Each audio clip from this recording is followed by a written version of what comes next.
In 2022, an 87-year-old man was hooked up to a brain scanner when his heart stopped. Nobody expected what happened next. In the 30 seconds before and after he died, his brain did not go dark. It erupted. Gamma waves, the fastest brain oscillations we know of, the same patterns associated with dreaming, memory, and deep meditation, surged through his cortex. The dying brain was not shutting down. It was lighting up. And what it appeared to be doing was replaying a life. Tonight, we are going to follow that discovery into the deepest question any human being will ever face. What happens after we die? The answer involves a molecule your brain may be manufacturing right now. A phenomenon that makes Alzheimer patients wake up and speak for the first time in years. Ancient maps of the afterlife that match modern neuroscience with terrifying precision. And a Nobel Prize-winning physicist who believes consciousness may be woven into the fabric of the universe itself. This is going to change the way you think about death. This is going to change the way you think about everything. If you enjoy our nighttime science journeys, remember to like and subscribe. We highly encourage our community to discuss the video topics in the comments and react to other comments. It's the most fun when we share our thoughts. And if you struggle with memory or just want to improve it, try our affiliated partner, The Brain Song, a daily 12-minute audio routine backed by neuroscience that helps improve your brain's memory capabilities. You can read more in the video description. Now, let's begin. In 2022, doctors in Estonia were monitoring an 87-year-old man for seizures. He was hooked up to an electroencephalogram, a machine that tracks brainwaves in real time.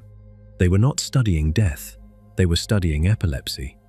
But then his heart stopped, and because the machine was still running, they captured something that had never been recorded before, the final 30 seconds of a human brain. What they saw was not silence. It was not a slow fade into darkness. The dying brain erupted. Gamma waves, the fastest brain oscillations we know of, the same patterns associated with dreaming, with memory, with deep meditation, surged through his cortex in the moments before and after his heart gave out. The brain was not shutting down. It was lighting up. And what it appeared to be doing, according to the researchers who published the findings in Frontiers in Aging Neuroscience, was replaying a life. Tonight, we are going to follow that question, wherever it leads. We are going to look at the science of the dying brain and what it does in those final moments when oxygen runs out and the lights begin to flicker. We are going to hear from the people who came back, cardiac arrest survivors who described things they saw while they were clinically gone, things that were later verified by the medical staff in the room. We are going to explore a molecule called dimethyltryptamine, one of the most powerful psychedelics known to science, and the growing evidence that your brain may manufacture it naturally as you take your last breath. We are going to stand beside hospital beds where patients with severe Alzheimer disease, people who had not spoken a word in years, suddenly woke up, recognized their families, held conversations, and then quietly passed away the next morning. We are going to walk through the Egyptian underworld with the Book of the Dead as our guide. We are going to dissolve through the bardos of Tibetan Buddhism. We are going to feast in Valhalla with the Norse and cross the river Styx with the Greeks. We are going to ask what 4 billion followers of the Abrahamic faiths believe happens the moment the heart stops. And we are going to follow a trail of quantum physics that leads a Nobel Prize-winning mathematician to suggest that consciousness may not live inside your brain at all. Chapter 1. The Last 30 Seconds. Here is what most people think happens when you die. The heart stops, the brain shuts off, the screen goes black. That is what the movies show. That is what most of us imagine. A switch. On, then off. But the science tells a very different story. And it begins with a man whose name we will never know. He was 87 years old. He was being treated at Tartu University Hospital in Estonia for epilepsy that had developed after a traumatic brain injury. His doctors had placed an electroencephalogram on his head to monitor his seizure activity. It was routine. It was unremarkable. And then, without warning, his heart failed. The medical team was not prepared for it, but the machine was still on. The EEG kept recording, and in that accidental window, science got its first ever look at what a human brain does as it dies. Dr. Ajmal Zemar, a neurosurgeon at the University of Louisville, was one of the researchers who analyzed the data. What they found was published in Frontiers in Aging Neuroscience in 2022. In the 30 seconds before and after the heart stopped beating, the brain showed a dramatic increase in gamma wave oscillations. Gamma waves are the highest frequency brain waves we can measure. They are associated with conscious perception, with active thinking, with the formation and retrieval of memories. They are the brain waves that fire when you are intensely focused, when you are meditating deeply, when you are dreaming vividly. Zemar put it carefully. He said the brain may be playing a last recall of important life events just before we die. The same patterns that light up when you remember your childhood, when you dream about someone you love, when you concentrate on something that matters, those patterns erupted in this man's dying brain. Not randomly, in organized, coherent waves, as if the brain, in its final moments, was doing something deliberate. But this was one patient, one recording, one accidental glimpse. The scientific community needed more. And in 2023, they got it. Dr. Jimo Borjigin, a neuroscientist at the University of Michigan, had been studying this question since 2013, when her lab discovered surges of gamma activity in the brains of dying rats. Now she turned her attention to humans. Her team monitored 4 patients in cardiac arrest using continuous EEG. These were comatose patients with no chance of recovery. Their families had agreed to remove life support. The EEG caps were placed before the ventilators were turned off. 2 of the 4 patients showed massive gamma wave surges in the moments after their ventilators were removed. The activity was concentrated in a specific region of the brain, the temporoparietal occipital junction. This area sits at the back of the brain, behind the ear, where the temporal lobe, the parietal lobe, and the occipital lobe converge. It is one of the most important regions in the neuroscience of consciousness. It is where the brain integrates sensory information into a unified experience. It is the region that activates during out-of-body experiences. It activates during vivid dreams, and it lit up like a storm in these dying brains. The gamma connectivity was not just local, it spread across hemispheres, linking the back of the brain to the prefrontal cortex at the front, the region responsible for higher-order thinking, decision-making, and self-awareness. The dying brain was not just firing randomly, it was communicating with itself. Regions that handle perception were talking to regions that handle meaning. George Mashur, the founding director of the Michigan Center for Consciousness Science and a co-author of the study, described it as a neuroscientific paradox. How can vivid experience emerge from a brain that is shutting down? The mainstream assumption for decades had been that the brain simply gives up at the moment of death. Borjigin's data showed the opposite. But here is the detail that makes this truly unsettling. The gamma surges continued after the heart had stopped. The heart was no longer pumping blood. Oxygen was no longer reaching the brain. And yet the brain was more electrically active than it had been in the minutes before death, as if the loss of oxygen itself was the trigger. As if the brain, sensing the end, responded not with silence, but with a final, desperate symphony of activity. There is a 3-stage model emerging from this research. Dr. Charlotte Marchal at the University of Liège has described the neurological cascade of dying as a sequence. First, the surge.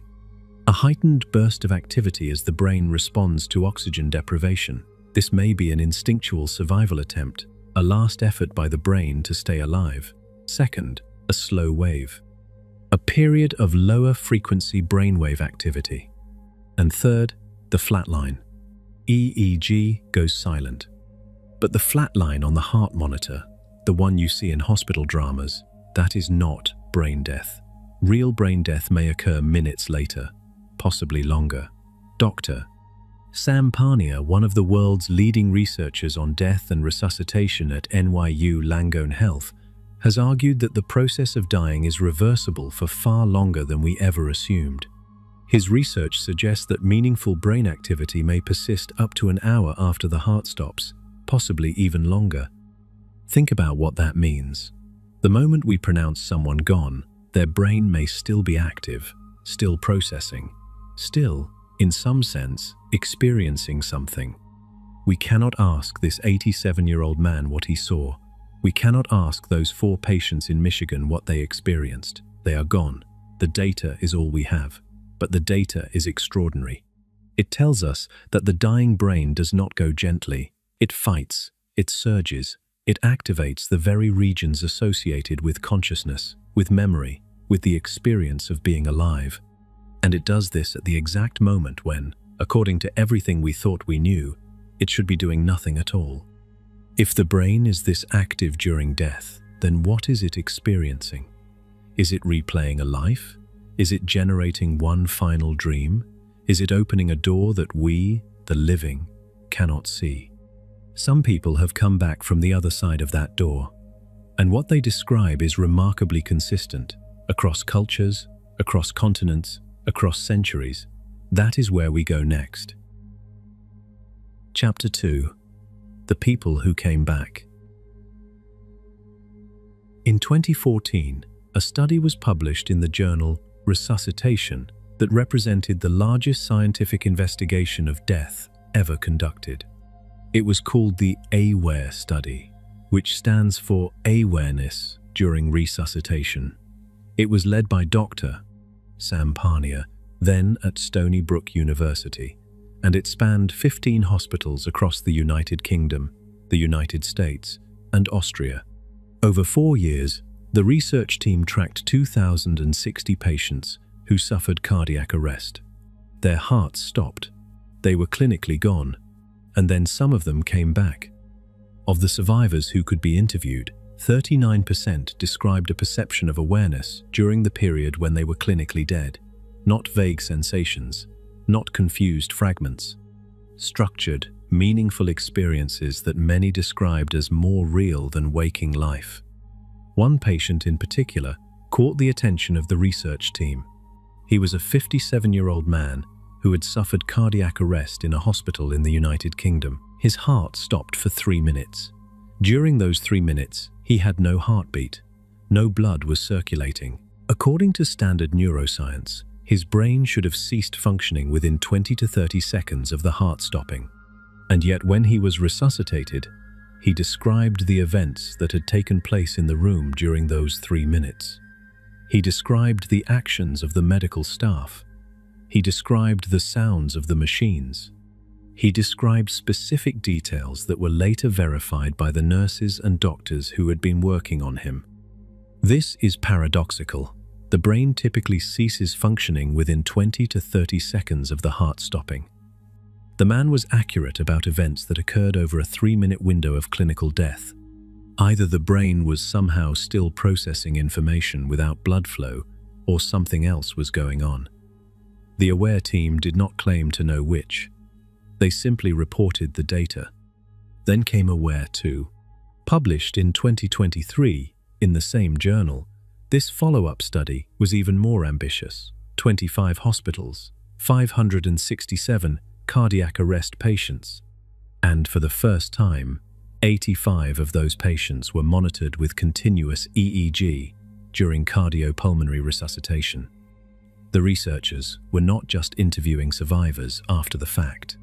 They were watching the brain in real time as doctors fought to bring it back. Of the 53 patients who survived long enough to be discharged, 28 were interviewed. 11 of them, nearly 40%, reported memories or perceptions suggestive of consciousness during their cardiac arrest. 6 described vivid, structured experiences during periods of clinical death. Not hallucinations, not the confused jumble of a malfunctioning brain, organized, sequential, meaningful experiences. And the EEG data added a layer that no previous study had captured. Brainwave patterns including delta, theta, and alpha waves, types of electrical activity associated with various states of consciousness, were detected up to 60 minutes after clinical death had been declared. The brain was showing signs of organized electrical recovery long into the CPR process. Parnia was direct about the implications. He said these lucid experiences cannot be considered a trick of a disordered or dying brain, but rather a unique human experience that emerges on the brink of death. His team hypothesized that the dying brain undergoes a process called disinhibition. Under normal circumstances, the brain has natural braking systems, inhibitory networks that filter and constrain conscious experience. When the brain begins to die, those braking systems fail, the filters come off, and what emerges, Parnia suggested, may include access to stored memories spanning from early childhood to the moment of death, evaluated not just as personal memories, but from the perspective of morality. That last detail is worth pausing on.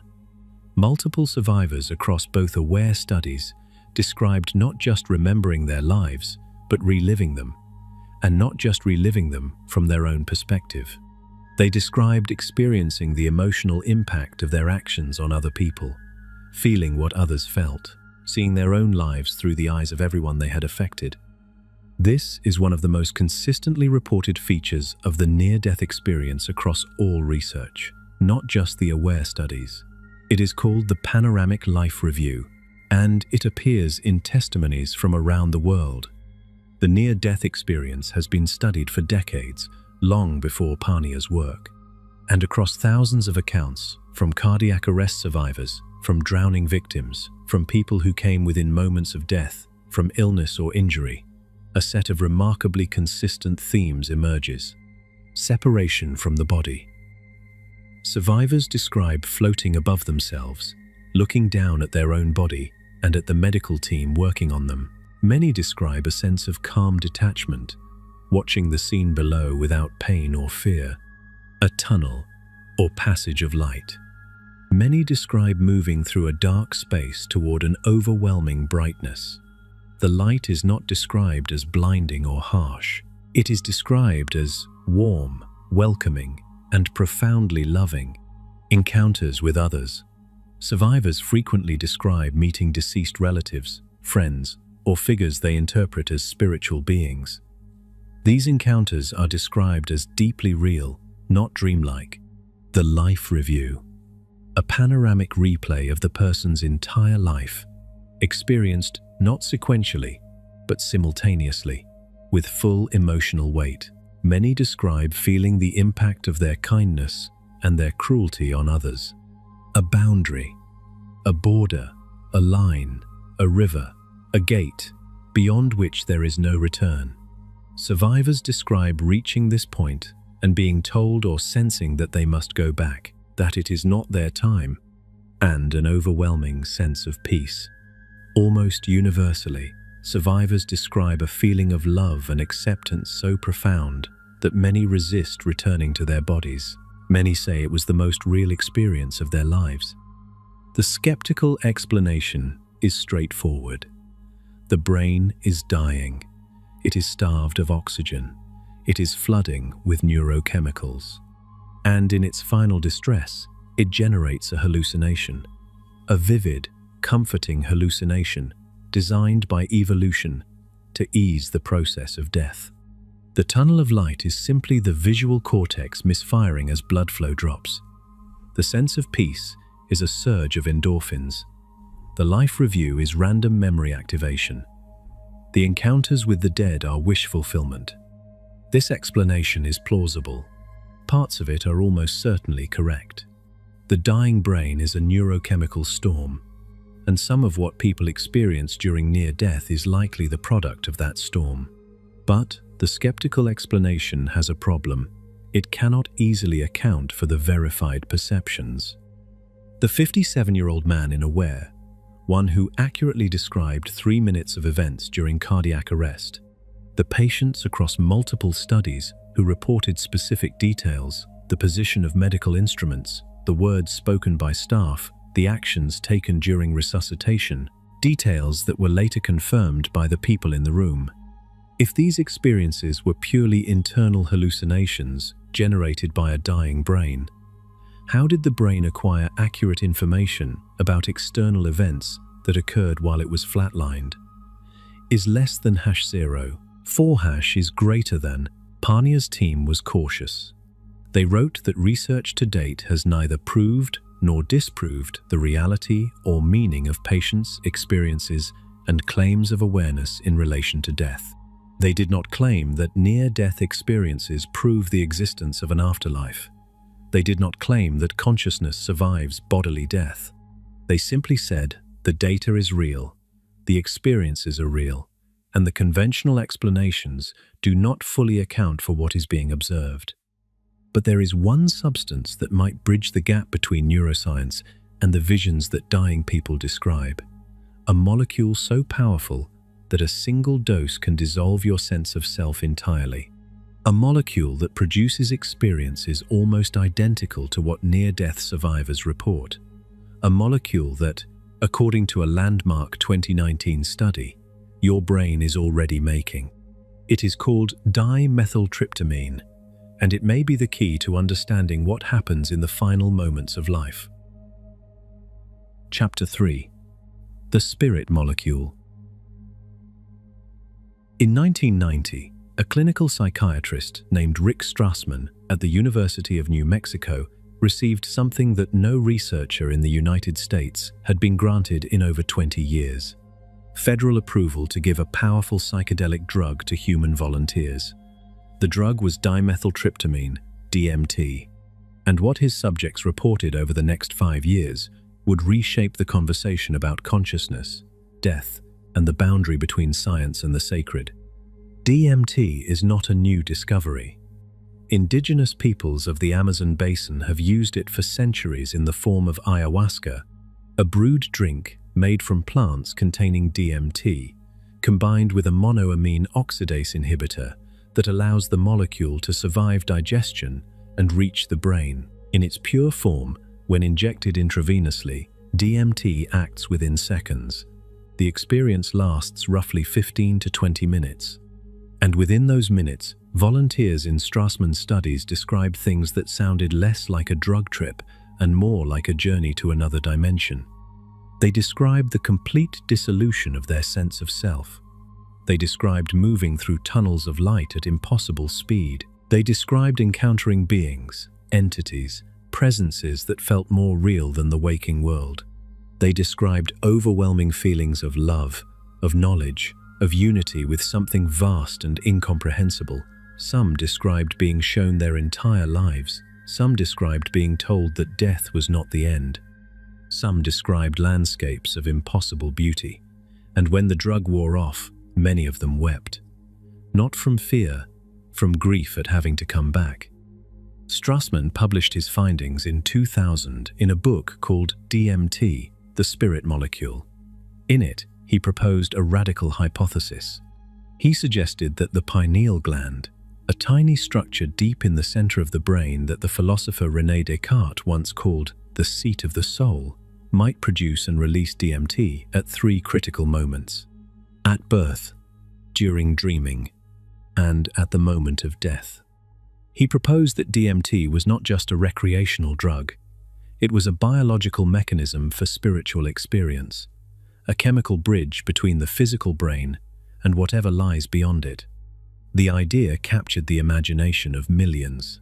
It also drew heavy criticism from the scientific community.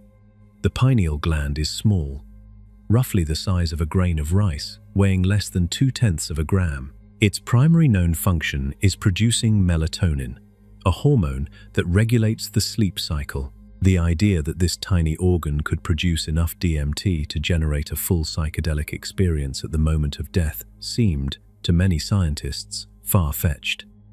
And then, in 2019, a study changed the landscape. A team led by John Dean at the University of Michigan, working under Dr. Jimo Borjigin, the same neuroscientist who would later publish the Dying Brain Gamma Wave study, conducted a landmark investigation. Their results were published in Scientific Reports, a journal within the Nature portfolio, and what they found was stunning. First, they discovered that the gene for indolethylamine N-methyltransferase, known as INMT, the key enzyme required to synthesize DMT, is expressed not just in the pineal gland, but across multiple regions of the brain. They found it in the cerebral cortex of both rats and humans. They found it in the choroid plexus, a structure that produces cerebrospinal fluid. And critically, they found that INMT was co-expressed with another enzyme called aromatic L-amino acid decarboxylase, or AADC, in the same brain cells. Both enzymes are needed to produce DMT, and they were sitting side by side in neurons of the mammalian neocortex. Second, they measured the actual concentrations of DMT in the brains of living rats using microdialysis, a technique that samples the fluid around neurons in real time. The levels they found were comparable to serotonin and dopamine, two of the most important neurotransmitters in the brain. DMT was not a trace byproduct. It was present at neurologically relevant concentrations. Third, and this is the finding that matters most for our story, they induced cardiac arrest in the rats. And when they did, DMT levels in the visual cortex spiked dramatically. The brain, as it began to die, produced more DMT. And here is the detail that shattered the pineal gland hypothesis as it had been originally conceived. Some of the rats had already had their pineal glands surgically removed. The DMT spike still occurred. The brain itself, not just the pineal gland, was producing and releasing DMT during cardiac arrest. This was a turning point. For decades, the connection between DMT and death had been speculative. Strassman's hypothesis was elegant but unproven. Now there was hard data. DMT is endogenous, meaning the brain makes it naturally. It is present at meaningful concentrations, and its levels rise during the process of dying. In 2018, a year before the Dean study was published, a team led by Christopher Timmerman at Imperial College London conducted another critical experiment. They gave intravenous DMT to healthy volunteers and then asked them to complete a standardized near-death experience questionnaire, the same scale used to evaluate accounts from cardiac arrest survivors. The results were published in Frontiers in Psychology. The overlap was extraordinary. Subjects who had been given DMT reported experiences that mapped almost identically onto the near-death experience scale. Ego dissolution, tunnels of light, encounters with entities, a sense of transcendence, feelings of profound peace and love. The life review, the sense of crossing a threshold. Point by point, the DMT experience and the near-death experience were structurally identical. But the scientific community is cautious for good reason. In 2018, pharmacologist David Nichols published an important critique. He pointed out that the pineal gland weighs less than 0.2 of a gram and produces only about 30 micrograms of melatonin per day. To generate a psychoactive dose of DMT, the brain would need to rapidly produce roughly 25 milligrams. That is nearly 1,000 times more than the pineal gland's daily melatonin output.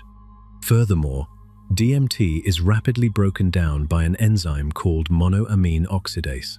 Even if the brain did produce a surge of DMT at death, it would be metabolized almost immediately. Whether enough could accumulate in the right brain regions at the right time to produce a full psychedelic experience remains genuinely unknown. The truth, as it often does in science, sits somewhere in the middle. DMT is endogenous. The brain makes it. That is confirmed. DMT levels rise during cardiac arrest. That is confirmed. The experiences produced by exogenous DMT are structurally identical to near-death experiences. That is confirmed. But whether the brain produces enough DMT at the moment of death to generate the full spectrum of what near-death survivors describe, that remains an open question. And there is another layer to this. In 2024, a review published in Frontiers in Pharmacology found that DMT interacts with sigma-1 receptors, which are involved in neuroprotection, neuroplasticity, and cell survival. DMT may not just be a molecule that generates visions. It may be a molecule that protects the brain during extreme stress, a chemical last resort, the brain's own emergency system, flooding the cortex with a substance that simultaneously shields neurons from damage and opens the doors of perception as wide as they will go.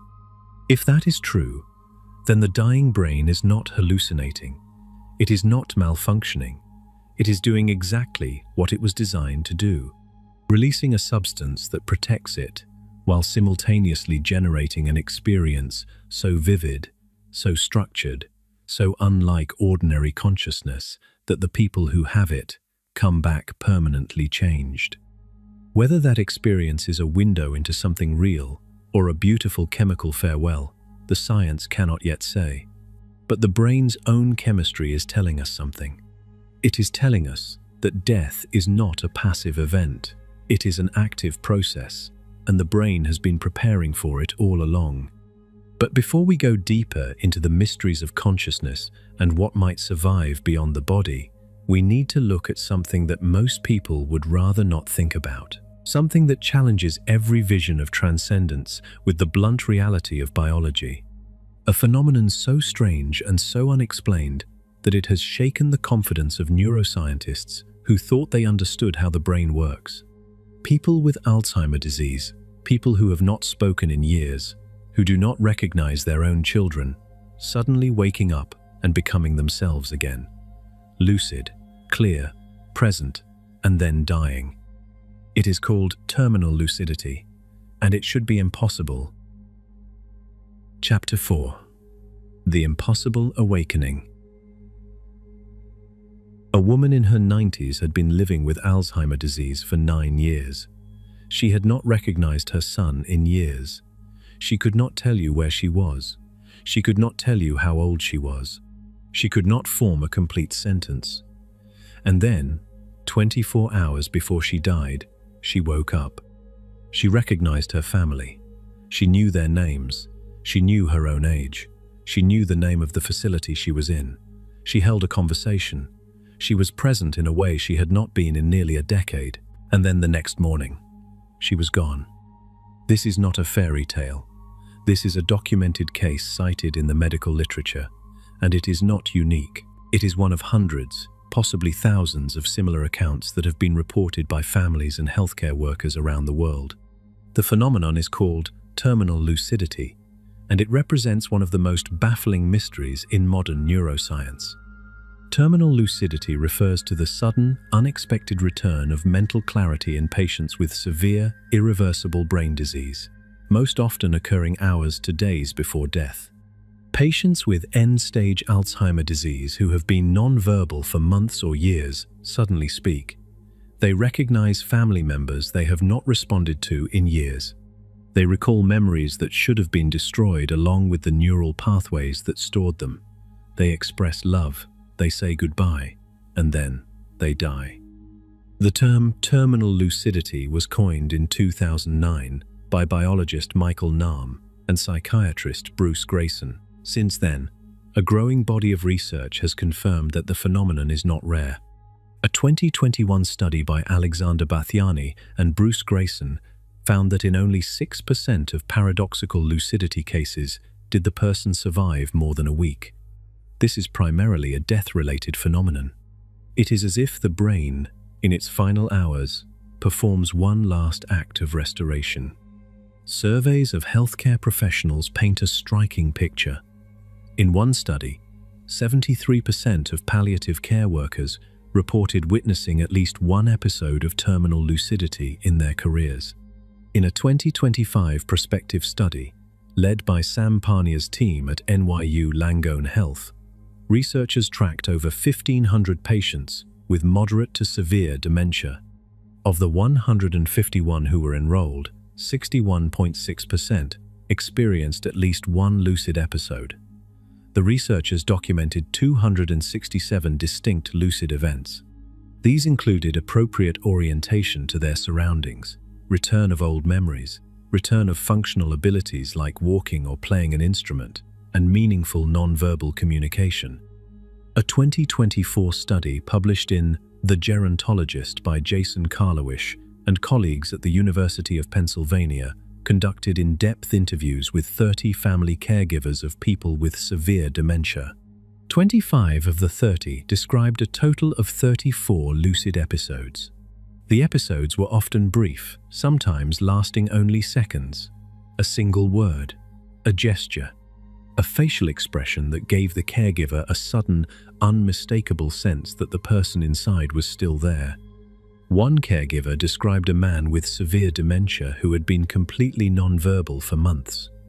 On the night before he died, he asked for a cigarette and a beer. He sang songs with his friends and family.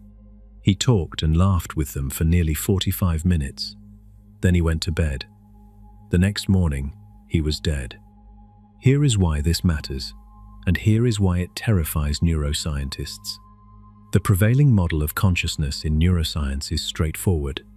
Your memories, your personality, your sense of self, all of these are stored in the physical structure of the brain. They are encoded in neural connections, in the synapses between roughly 86 billion neurons, linked by an estimated 100 trillion synaptic connections. When those connections are destroyed, the functions they support are destroyed too, permanently, irreversibly. Alzheimer's disease is the most common cause of dementia, and it destroys the brain systematically. Amyloid beta plaques and tau protein tangles accumulate between and inside neurons, disrupting communication, triggering inflammation, and ultimately killing brain cells. In advanced Alzheimer, the hippocampus, the brain's memory center, is devastated. The cortex, where higher-order thinking occurs, is riddled with damage. Brain scans of patients with end-stage Alzheimer show massive tissue loss. The brain has physically shrunk. The structures that stored decades of memories are not just damaged. In many cases, they are gone. And yet, terminal lucidity happens. People with brains that have been ravaged by decades of neurodegenerative disease suddenly function as if the damage does not exist. They access memories that should have been destroyed. They demonstrate cognitive abilities that should have been permanently lost. And then, they die. How? No one knows. But there are hypotheses.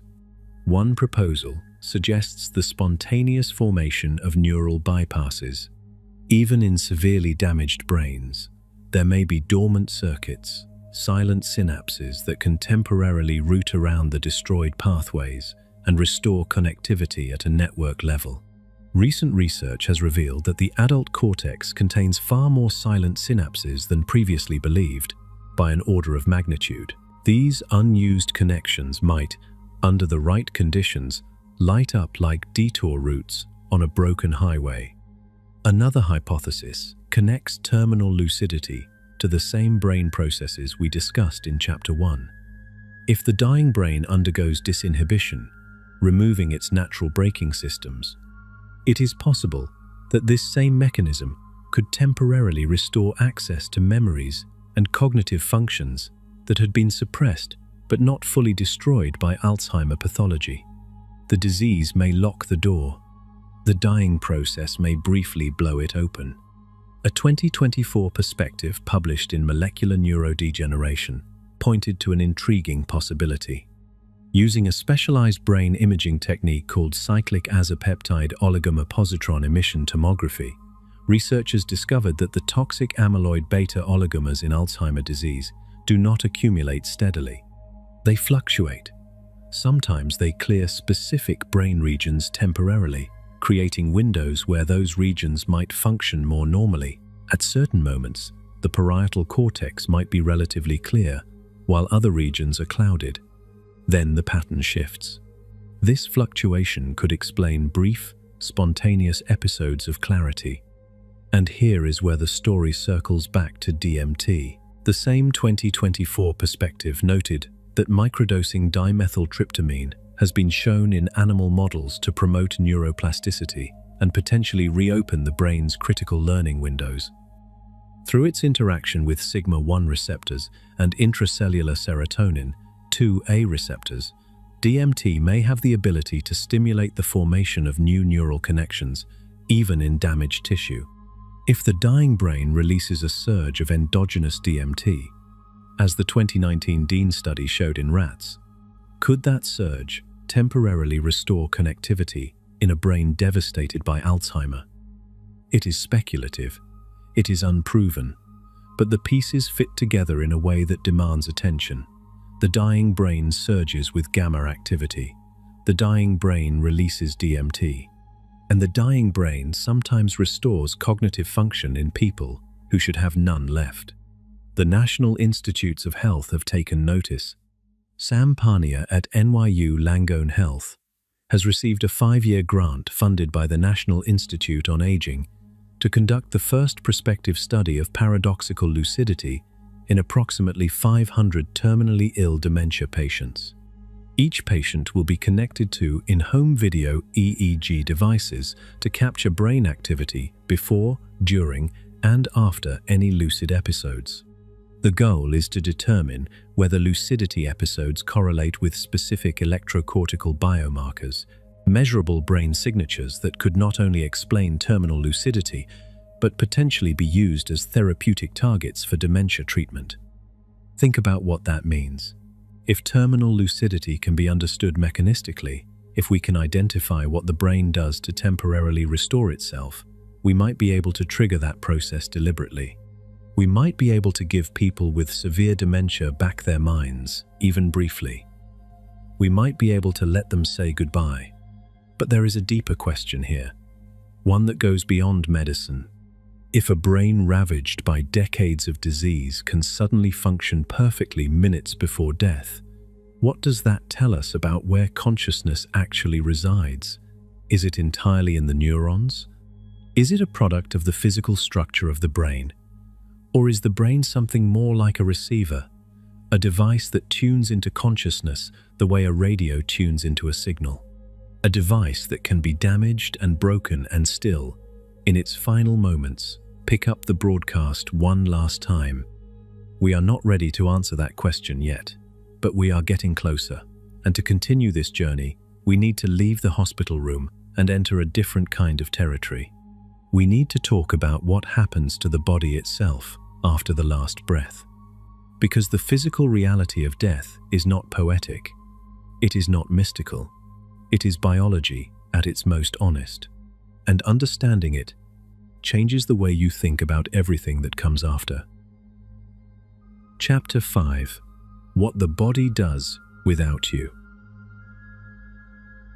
We have spent the first 4 chapters exploring what the brain does as it dies, the gamma surges, the near-death visions, the spirit molecule, the impossible awakenings. But now we need to turn our attention to something less mysterious and far more uncomfortable. What happens to the body after the person leaves it? Because whatever you believe about consciousness, whatever you think happens to the mind or the soul, the body has its own story, and that story is blunt, biological, and strangely beautiful. The moment the heart stops, a cascade of physical changes begins. Blood ceases circulating, oxygen delivery halts, and cells, deprived of the energy they need to maintain their membranes and processes, begin to die. But they do not die all at once. The process is gradual, organ by organ, cell by cell, and it happens in stages that forensic scientists have mapped with clinical precision. The first visible change is called pallor mortis. Within minutes of the heart stopping, the body begins to pale. Without circulation, blood drains from the capillaries near the surface of the skin, leaving a waxy, grayish-white appearance. This can happen within 15 to 30 minutes. At the same time, algor mortis begins. The body starts to cool. Without the metabolic heat generated by trillions of living cells, body temperature drops at a rate of roughly 1.5 degrees Fahrenheit per hour, slowly equalizing with the surrounding environment. In a cool room, a body can take 12 to 20 hours to reach ambient temperature. In extreme heat, the process is much faster. Within 20 minutes to 2 hours, livor mortis appears. Without the heart to push it along, blood obeys gravity. It pools in the lowest parts of the body, wherever they happen to be. If the body is lying on its back, the blood settles into the back, the buttocks, the shoulders, the calves. It creates dark purplish discoloration that is visible through the skin. In forensic science, livor mortis is used to determine whether a body has been moved after death. If the lividity does not match the body's position, someone changed something. Then comes rigor mortis. Roughly 2 to 6 hours after death, the muscles begin to stiffen. Here is why. In a living body, muscles contract and relax through a chemical process that requires adenosine triphosphate, or ATP, the energy currency of the cell. When a muscle contracts, actin and myosin filaments slide together and lock. To release, ATP must bind to the myosin and break the connection.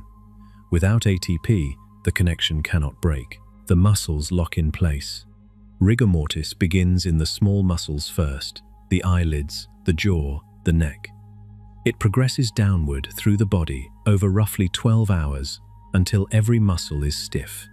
It persists for 24 to 84 hours, depending on temperature and other conditions.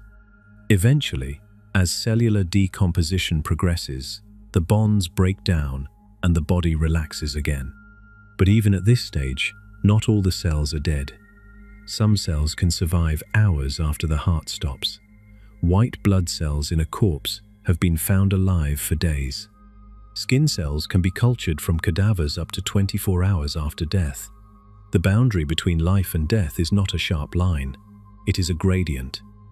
And then the body begins to consume itself.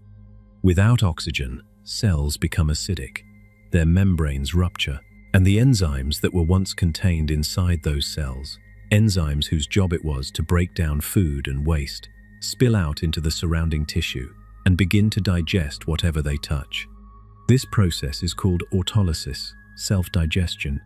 The pancreas is usually the first organ to go. It is loaded with powerful digestive enzymes, enzymes designed to break down proteins, fats, and carbohydrates. In life, these enzymes are kept carefully contained. In death, they are released. The pancreas essentially digests itself. The liver follows. The brain, soft and rich in water, breaks down quickly. The intestines, already home to trillions of bacteria, begin to dissolve from the inside out. And that brings us to the second wave, the bacteria. In life, your immune system keeps your gut bacteria in check. Roughly 39 trillion bacterial cells live inside a healthy human body, mostly in the intestines. They are not invaders, they are partners. They help you digest food, produce vitamins, and train your immune system. But the moment the immune system shuts down, the partnership ends. The bacteria do not know you are dead. They only know that the barriers that once contained them are gone. The gut bacteria begin consuming the intestinal walls. They spread into the bloodstream, into the organs, into tissue they were never meant to reach. They produce gases as they feed, primarily hydrogen sulfide, methane, and ammonia. Within 3 to 5 days, these gases begin to bloat the body. The abdomen swells, the face puffs, the tongue may protrude. The body can swell to nearly twice its normal size. The gases also produce the characteristic chemicals of decomposition.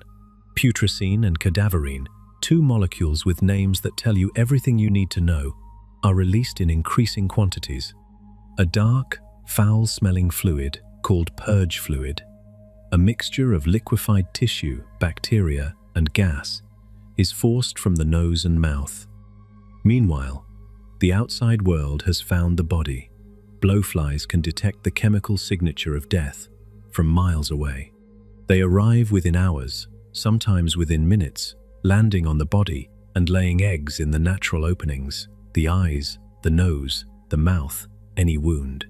The eggs hatch into maggots within 24 hours. Maggots are the most efficient biological decomposers on the planet. A mass of maggots can raise the temperature of a decomposing body by as much as 10 degrees Celsius through their collective metabolic activity. They consume soft tissue with remarkable speed. Active decay, the phase when the body loses the most mass, typically occurs between weeks 3 and 7. Organs and soft tissue liquefy. The skin darkens and eventually sloughs off. The chemical byproducts of decomposition seep into the surrounding soil, creating what forensic anthropologists call a cadaver decomposition island, a zone of enriched soil that can persist for years. In warm, exposed conditions, a human body can be reduced to a skeleton in as few as 9 days. In temperate climates, the process takes weeks to months. In very cold or very dry environments, decomposition can be dramatically slowed.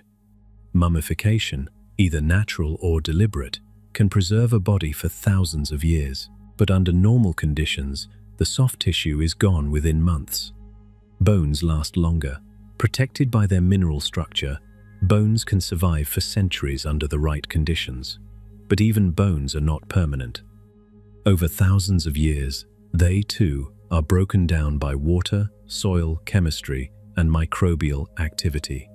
Eventually, every atom that was once you is returned to the ecosystem. And here is where the science becomes strangely poetic. Every atom in your body was forged in the interior of a star. The carbon in your muscles, the calcium in your bones, the iron in your blood, all of it was created in the nuclear furnaces of stars that burned out and exploded billions of years ago. You are not just made of stardust as a metaphor. You are literally constructed from atoms that once existed inside dying stars. In death, those atoms do not vanish. They re-enter the cycle. Within a year of burial, the atoms that were once you are incorporated into soil, into plants, into water, into insects, into the bodies of other organisms. A single human body contains enough carbon, nitrogen, phosphorus, and other elements to sustain an entire meadow ecosystem. Your death feeds new life, not poetically, chemically, measurably, literally. Research at forensic anthropology facilities, sometimes called body farms, has demonstrated that a decomposing body creates a burst of ecological activity. The soil beneath and around a body becomes dramatically enriched. Plant growth in these areas is more vigorous. Microbial diversity increases. The body, in death, becomes a source of life. The green burial movement and the emerging practice of human composting embrace this reality directly. Rather than embalming the body with formaldehyde, sealing it in a metal casket, and placing it in a concrete vault, processes designed to resist decomposition as long as possible, green burial returns the body to the earth as a deliberate act of ecological continuation. Human composting, legalized in a growing number of places, accelerates the process, transforming a human body into nutrient-rich soil in roughly 30 to 60 days. In a purely materialist framework, this is the afterlife, not heaven, not reincarnation, redistribution. The atoms that were you become the grass, become the deer that eats the grass, become the soil that feeds the tree, become the air that fills another set of lungs. The cycle does not end, it transforms. But the physical story of what happens to the body is only half the story of death. Because long before modern science mapped the process of decomposition, long before forensic anthropology and microbiology, human beings were already asking the question that the body cannot answer. What happens to the part of you that is not the body? The oldest and most elaborate answer to that question comes from the banks of the Nile, from a civilization that spent more time, more wealth, and more creative energy on death than any other culture in human history. A civilization that believed the journey after death was not a metaphor. It was literal, it was dangerous, and it required a map. That civilization was ancient Egypt, and their map of the afterlife is our next destination. Chapter 6. The Weighing of the Heart. 4,000 years ago, on the banks of the Nile, a civilization built its entire culture around a single conviction. Death was not the end, it was a door. A dangerous, terrifying, magnificent door that opened onto a journey through the underworld, a journey that could lead to eternal paradise or to the total annihilation of everything you ever were. The ancient Egyptians did not treat death as an abstraction. They treated it as an engineering problem. They mummified their bodies to preserve them for eternity. They filled their tombs with food, tools, furniture, jewelry, and weapons for the journey ahead. They wrote detailed instruction manuals for the dead, guides packed with spells, passwords, and warnings to help the deceased navigate the horrors that waited on the other side. To understand the Egyptian afterlife, you first need to understand what they believed a human being was. Because in Egyptian thought, you were not one thing. You were many things woven together, and death unraveled them. The Ka was your life essence, your vital force. It was the energy that made the difference between a living body and a corpse. The Ka was born with you, it lived with you, and at the moment of death, it separated from the body. It needed sustenance. It needed offerings of food and drink from the living. Without them, the Ka would wither. This is why tombs contained storerooms filled with provisions. This is why families returned to tombs for generations, leaving offerings at altars. They were feeding the Ka. The Ba was your personality, your individual spirit. It was depicted in Egyptian art as a human-headed bird because the Ba was free. After death, the Ba could fly between the world of the living and the world of the dead. It could visit the tomb, it could see the sun, it could travel through the afterlife. But the Ba needed a home to return to, and that home was the preserved body. This is why mummification was so important. Without the body, the Ba had nowhere to rest. The Ak was the ultimate goal. When the Ka and the Ba were successfully reunited in the afterlife, they formed the Ak, the transfigured, luminous, eternal being. The Ak was what you became if you passed the tests. If you failed, you became nothing. The journey to becoming an Ak was not easy. Between death and paradise lay the Duat, the Egyptian underworld, and the Duat was a nightmare. The Duat was not a metaphorical concept. The Egyptians described it in visceral, terrifying detail. It was a vast labyrinth of caverns, rivers of fire, lakes of boiling liquid, and corridors guarded by creatures that defy imagination.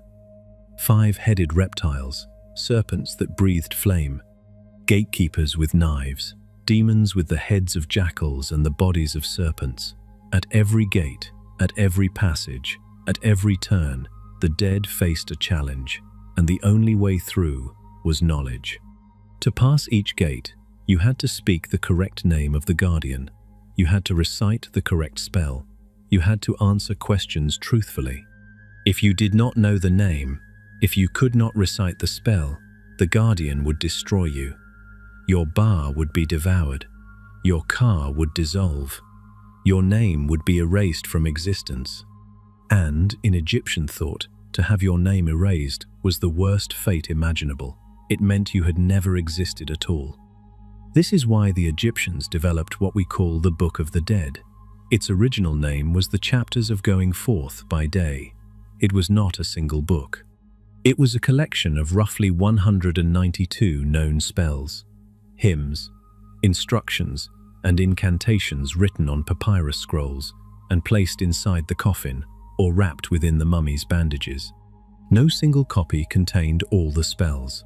Wealthy Egyptians commissioned lavishly illustrated, personalized versions. Less wealthy individuals could purchase mass-produced copies with blank spaces where the scribe would fill in the deceased's name. The Book of the Dead evolved over centuries. Its earliest ancestors were the pyramid texts, dating to roughly 2,400 years before the Common Era, carved into the walls of royal tombs and available only to pharaohs. Over time, These became the coffin texts, accessible to the nobility. By the New Kingdom, around 1550, before the Common Era, the Book of the Dead had become available to anyone who could afford a copy. Death, in Egypt, was democratic, at least on papyrus. Egyptologist Foy Scarf has noted that most of the spells in the Book of the Dead are not just navigational, they are transformational. They describe how to become a divine being, how to take on the form of a falcon or a lotus, how to speak with the gods. The Book of the Dead was not just a travel guide, it was a manual for metamorphosis. But the most famous scene in the entire Egyptian afterlife tradition is the one that waited at the end of the journey. The Hall of Maat, the Hall of Truth. When the deceased finally reached the Hall of Maat, they stood before the greatest tribunal in Egyptian mythology. Osiris, the god of the dead, and himself a resurrected king, sat on his throne. 42 divine judges lined the walls. The goddess Maat, the embodiment of truth, justice, and cosmic balance, presided over the proceedings. And Anubis, the jackal-headed god who guided the dead, stood beside a golden scale. The deceased was required to recite the negative confessions, a litany of 42 sins they claimed not to have committed. I have not stolen. I have not lied. I have not caused suffering. I have not taken what belongs to the gods. One by one, each denial was spoken aloud before the assembled judges. And then came the weighing. Anubis placed the heart of the deceased on one side of the scale. On the other side, he placed the white feather of Maat, the feather of truth. The heart, in Egyptian thought, was the seat of the soul. It contained the record of everything you had done, every act of kindness and every act of cruelty, every truth spoken and every lie told. If the heart was lighter than the feather, if the person had lived a life of sufficient truth and balance, the scale tipped in their favor. They were declared justified. They were permitted to enter the field of reeds, the Egyptian paradise. Sekhet Aru, an idealized mirror of Egypt itself. Eternal springtime, blue rivers, golden fields, boats sailing on calm water, unfailing harvests, blue skies without end. And Shabti servants, small figurines placed in the tomb, would magically come to life to perform any manual labor the deceased might be called upon to do. Even paradise had chores, but in paradise, someone else did them for you. But if the heart was heavier than the feather, if the person had lived a life burdened by cruelty and dishonesty, then Amit was waiting. Amit was a chimera, part crocodile, part lion, part hippopotamus. She crouched beside the scale, and when the heart tipped against the dead, she devoured it. And with that, the person ceased to exist. Not punished, not sent to a place of suffering, annihilated, erased completely. The final death, the death from which there was no return. Now consider this. Recall what near-death experience survivors describe, a panoramic life review in which they relive their entire existence. An experience of their actions evaluated not from their own perspective, but from the perspective of everyone they affected. A moral accounting, a weighing of the life lived. The Egyptian Hall of Maat is not identical to the modern near-death life review, but the structural parallels are striking. Both involve a moral evaluation of the entire life at the threshold of death. Both involve a judgment rendered not by an external authority, but by the weight of your own actions. Both result in one of two outcomes: continuation or dissolution. Did the ancient Egyptians encode something neurologically real into their mythology 4,000 years ago? Did they take the universal human experience of the dying brain, the life review, the moral evaluation, and dress it in the language of gods and scales and feathers? Or is this a coincidence, a cultural construction that happens to mirror the biology? We cannot know, but the pattern will keep appearing. Because the Egyptians were not the only ones who mapped the afterlife in extraordinary detail. Half a world away, in the mountains of Tibet, another tradition created its own manual for the dead. a manual that describes the afterlife not as a physical journey through a dangerous underworld, but as a journey through the landscape of your own mind. A journey where everything you see, every god and every demon, every light and every shadow is a projection of your own consciousness. And if you recognize that, you are free. Chapter 7. The Bardo Between Lives. In the mountains of Tibet, there is a book that is not meant for the living. It is meant for the dead. The Bardo Todol, known in the West as the Tibetan Book of the Dead, is one of the most extraordinary spiritual texts ever composed. Attributed to the 8th century Buddhist master Padmasambhava, though likely compiled in its current form in the 14th century, it was hidden as a treasure text, what the Tibetan tradition calls a terma, concealed until the world was ready to receive it. The book is not read in silence, it is read aloud. A lama or a family member sits beside the dying person and recites the text as the person takes their final breaths, and then continues reading for hours or days after the death. Because in the Tibetan Buddhist tradition the person can still hear, consciousness does not end at the moment of death. It transitions. It enters a gap between one life and the next. That gap is the bardo. The word itself means intermediate state. And according to the Bardo Thodol, the bardo is the most important moment in all of existence. It is the moment when liberation from the cycle of birth and death is possible. If you recognize what is happening, if you understand what you are seeing. If you do not, you are pulled back into another life, another body, another round of suffering and forgetting. The Tibetan model of death is fundamentally different from the Egyptian one. In Egypt, the afterlife was a physical journey through a physical underworld. You fought monsters, you crossed rivers, you spoke passwords to gatekeepers. The dangers were external. In the Tibetan system, the afterlife is entirely internal. Everything you experience after death is a projection of your own mind. The gods are not real gods. The demons are not real demons. They are your own consciousness, reflected back at you with terrifying clarity. The Tibetan word for body is lu, which literally means what is left behind. The body is discarded. Consciousness is what continues, and that consciousness passes through 3 stages, 3 bardos, each offering a chance at liberation. The first is the bardo of dying, called the Chikai bardo. This is the process of death itself, and the Tibetans describe it in extraordinary detail. As the body shuts down, the elements dissolve in sequence. Earth dissolves into water. You feel heavy, as if you are sinking into the ground. Your vision blurs. Water dissolves into fire. Your mouth dries. Your bodily fluids slow. Fire dissolves into air. Your body heat fades. Your breath becomes shallow and labored. Air dissolves into consciousness. The breath stops.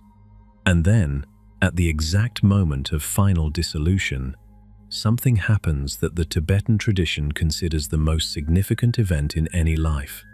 The clear light appears. The clear light is described as the fundamental nature of reality itself. Pure awareness, luminous, empty, boundless. It is not a light that you see, it is the light that you are. The Bardo Thodol describes it as the naked, unconditioned mind, free of all thought, all fear, all identity. If you recognize it, if you realize that this light is your own true nature, you are liberated on the spot. The cycle of birth and death ends. You merge with the infinite. But almost no one recognizes it, because the clear light is terrifying in its vastness. It is unfamiliar. It has no edges, no boundaries, no landmarks. Most consciousness, conditioned by a lifetime of habits and attachments, recoils from it. It is too much, too open, too naked, and so the mind pulls back, and the second bardo begins. This is the bardo of Dharmata, the Chonyi bardo, and it is here that the visions begin. The Bardo Thodol describes waves of light and sound and color erupting in the consciousness of the dead. Peaceful deities appear first, radiating dazzling light in 5 colors, each associated with a different family of Buddhas and a different aspect of awakened consciousness. They are described as beautiful beyond imagination, their faces serene, their bodies luminous. They invite you toward them. But alongside these peaceful visions, there are also terrifying ones. The wrathful deities appear. They are the same enlightened beings, but now wearing masks of ferocity. They have fangs. They are wreathed in flame. They brandish weapons and drink from skull cups filled with blood. They roar, they threaten, and they are just as much a projection of your own mind as the peaceful ones. The critical teaching of the Bardo Thodol is this: none of it is real. Not the peaceful deities, not the wrathful ones, not the lights, not the sounds, not the terrible visions. They are all projections of your own consciousness, reflections of your own mental habits and karmic patterns played back to you on a cosmic screen. If you recognize them as projections, if you see through the illusion, liberation is still possible even at this stage. But if fear takes over, if you run from the wrathful visions instead of recognizing them as yourself, you are pushed into the third and final stage, the Bardo of becoming, the Sidpa Bardo. In the Bardo of becoming, consciousness is confused, frightened, and disoriented. It is blown about by what the text calls the winds of karma, the accumulated momentum of all your actions, thoughts, and habits from your life. You can perceive the world of the living. You can see your family grieving. You can see your body being prepared for burial or cremation. But you cannot communicate. You cannot touch anything. You cannot be heard. And you begin to see flashes of your next life. You are drawn toward another birth. The text describes seeing couples in the act of union and being pulled toward them by desire or aversion. If you feel attraction to the female figure, you will be born male. If you feel attraction to the male, you will be born female. The Bardo Thodol provides detailed instructions at this stage for how to choose a favorable rebirth, what visions to approach and which to avoid, which lights to follow and which to resist. If all opportunities for liberation have been missed, consciousness enters a new womb, a new body forms, a new life begins, and the cycle continues. The psychoanalyst Carl Jung was deeply fascinated by the Bardo Thodol. He wrote a psychological commentary on the first Western translation, published in 1927 by Walter Evans Wentz. Jung saw the bardos not as literal metaphysical stages, but as descriptions of the unconscious mind, maps of the psyche in its rawest state. He found striking parallels between the contents of the Bardo visions and the archetypal imagery that appeared in the dreams and psychoses of his Western patients. And here is where the threads of our documentary begin to converge in a way that is difficult to dismiss. Compare the Bardo descriptions with what we know from neuroscience and psychedelic research. The dissolution of self. The DMT experience begins with the complete dissolution of ego, just as the Chikai Bardo describes the dissolution of the elements. A blinding, overwhelming light. Both DMT users and near-death experience survivors describe encountering light of impossible intensity and beauty. The clear light of the Bardo. Encounters with beings. DMT users consistently report meeting entities, presences, beings of extraordinary power and intelligence, the peaceful and wrathful deities of the Bardo. A moral evaluation. Near-death experience survivors describe the life review, a moral accounting of their actions. The karmic reckoning of the Sidpa Bardo, a sense of ultimate reality.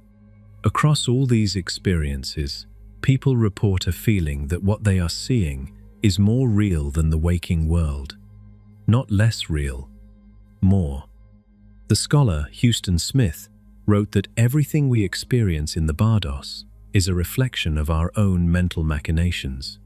The Buddhist philosopher Carl Becker went further, arguing that the heavens, judgments, and ghostly scenarios described by other religious traditions have equal claims to validity. The afterlife, he suggested, is culturally relative insofar as its imagery is projected by the perceiver. In other words, maybe the Egyptians and the Tibetans and the near-death survivors and the DMT volunteers are all describing the same thing, the same underlying event, the same neurological process, dressed in different costumes depending on the culture, the era, and the expectations of the dying mind. Or maybe they are describing something that is genuinely there, something that exists beyond the brain, beyond culture, beyond biology, something that every human civilization from the banks of the Nile to the peaks of the Himalayas has been trying to map for as long as our species has been aware of its own mortality. The Egyptians and the Tibetans gave the most detailed maps, but they were far from the only ones. In the frozen north, the Norse imagined a great hall where the war dead feasted for eternity. In the Mediterranean, the Greeks built a shadowy bureaucracy beneath the earth. And on every continent, in every era, in every language, human beings have imagined what lies beyond the final breath. Those visions of the afterlife are where we turn next. Chapter 8. Every heaven ever imagined. The Norse did not promise eternity. They promised a job. In the mythology of the Viking Age, the afterlife was not a reward for good behavior. It was not a place of rest. It was preparation for the end of everything. The Norse believed that the universe itself would die, that a final battle called Ragnarok would consume the gods, the giants, the monsters, and the world tree Yggdrasil that held all of creation together. The sun would be swallowed by a great wolf named Fenrir. The serpent Jormungandr would rise from the ocean and poison the sky. Odin, the All-Father, would fall. Thor would fall. The earth would sink into the sea, and the afterlife existed to get ready for that day. When a Norse warrior died in battle, the Valkyries came. These were the choosers of the slain, beautiful and terrifying women who rode winged horses across the battlefield and selected the bravest of the fallen. Half of the chosen were taken to Valhalla, the great hall of Odin. The other half went to Folkvangra, the field of the goddess Freya. Valhalla was enormous. Its rafters were made of spears, its roof tiles were golden shields. It had 540 doors, each wide enough for 800 warriors to march through side by side. Every day, the warriors of Valhalla, the Einherjar, rose at dawn, put on their armor, and fought each other to the death. Every evening, the dead rose again, their wounds healed, and they sat down to an endless feast. They ate the flesh of a boar named Seirimnir, who was cooked and consumed each night and magically restored each morning. They drank mead that flowed from the udders of a goat named Hydrun, who fed on the leaves of the world tree. It was not paradise. It was boot camp. The warriors were training. They were preparing for Ragnarok, the final battle at the end of all things, when they would march through those 540 doors and fight alongside the gods against the forces of chaos. And they would lose. The Norse knew they would lose. Ragnarok was not a possibility. It was a certainty. The gods would die, the heroes would die, the world would burn, and from the ashes, perhaps, something new would begin. But Valhalla was not the only destination. Those who did not die in battle went to Hell, and Hell, in Norse mythology, was not punishment. It was simply the default. Hell was presided over by a goddess also named Hel, described as half alive and half dead, with one side of her body living flesh and the other side rotting corpse. Her realm was cold, dim, and joyless, but it was not torture. It was existence without glory, without purpose, without the honor of a warrior's death. The Norse afterlife was unique among world mythologies because it was organized not around morality, but around the manner of death. It did not matter whether you were kind or cruel, honest or deceitful. What mattered was how you died. A warrior who fell in battle went to Valhalla. A farmer who died of old age in his bed went to Hell. The same person, depending on their final moment, could end up in either place.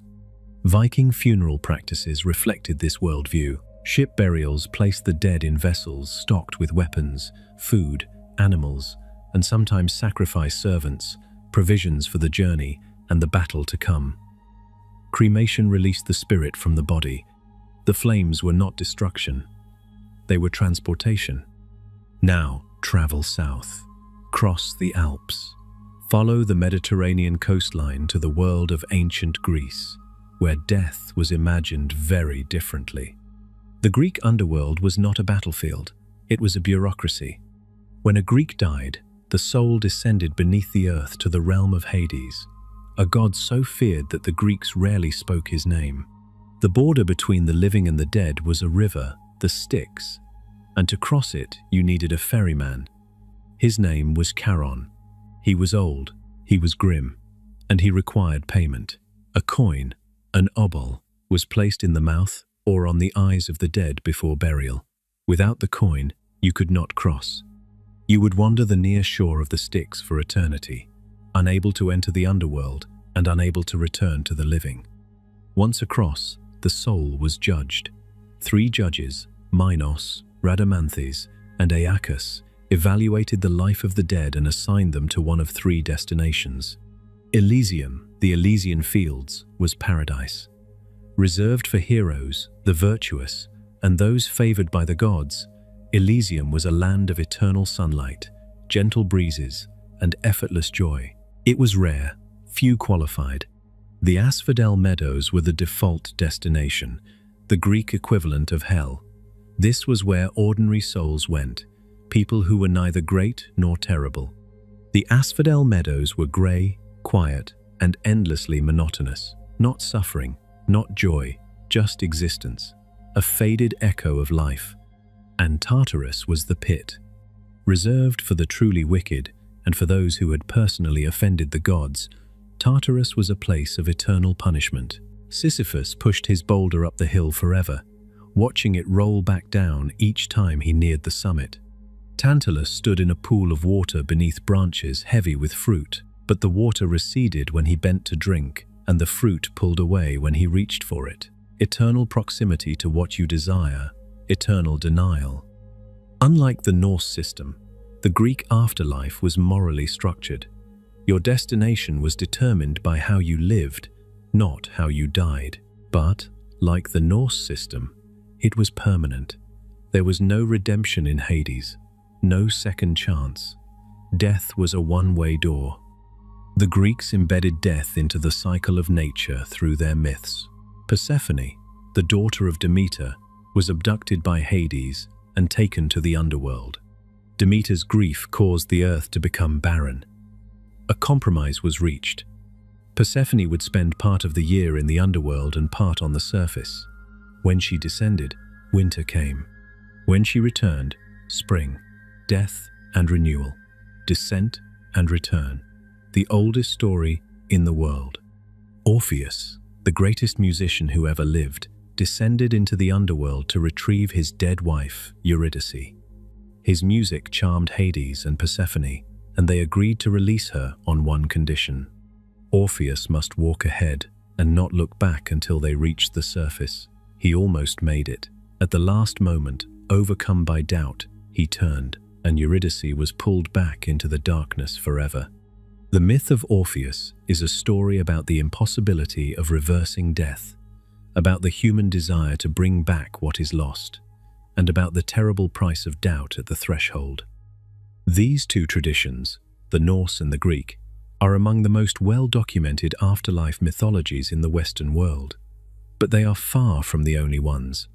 In ancient Mesopotamia, the dead descended to Kur, a dark, dusty underworld where all souls, regardless of virtue, lived as shadowy versions of themselves, eating clay and drinking dirty water.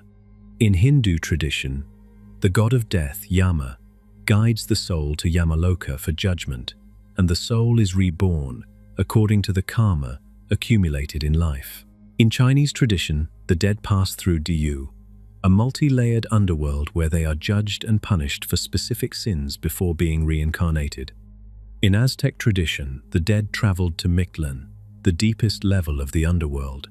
navigating 9 challenging layers over 4 years before reaching their final rest. In indigenous Australian traditions, the spirit returns to the dreaming, the eternal creative dimension that underlies and generates physical reality. And across all of these traditions, despite the vast differences in culture, geography, language, and era, certain patterns recur with eerie consistency. A journey or crossing, a river, a bridge, a tunnel, a passage from one realm to another.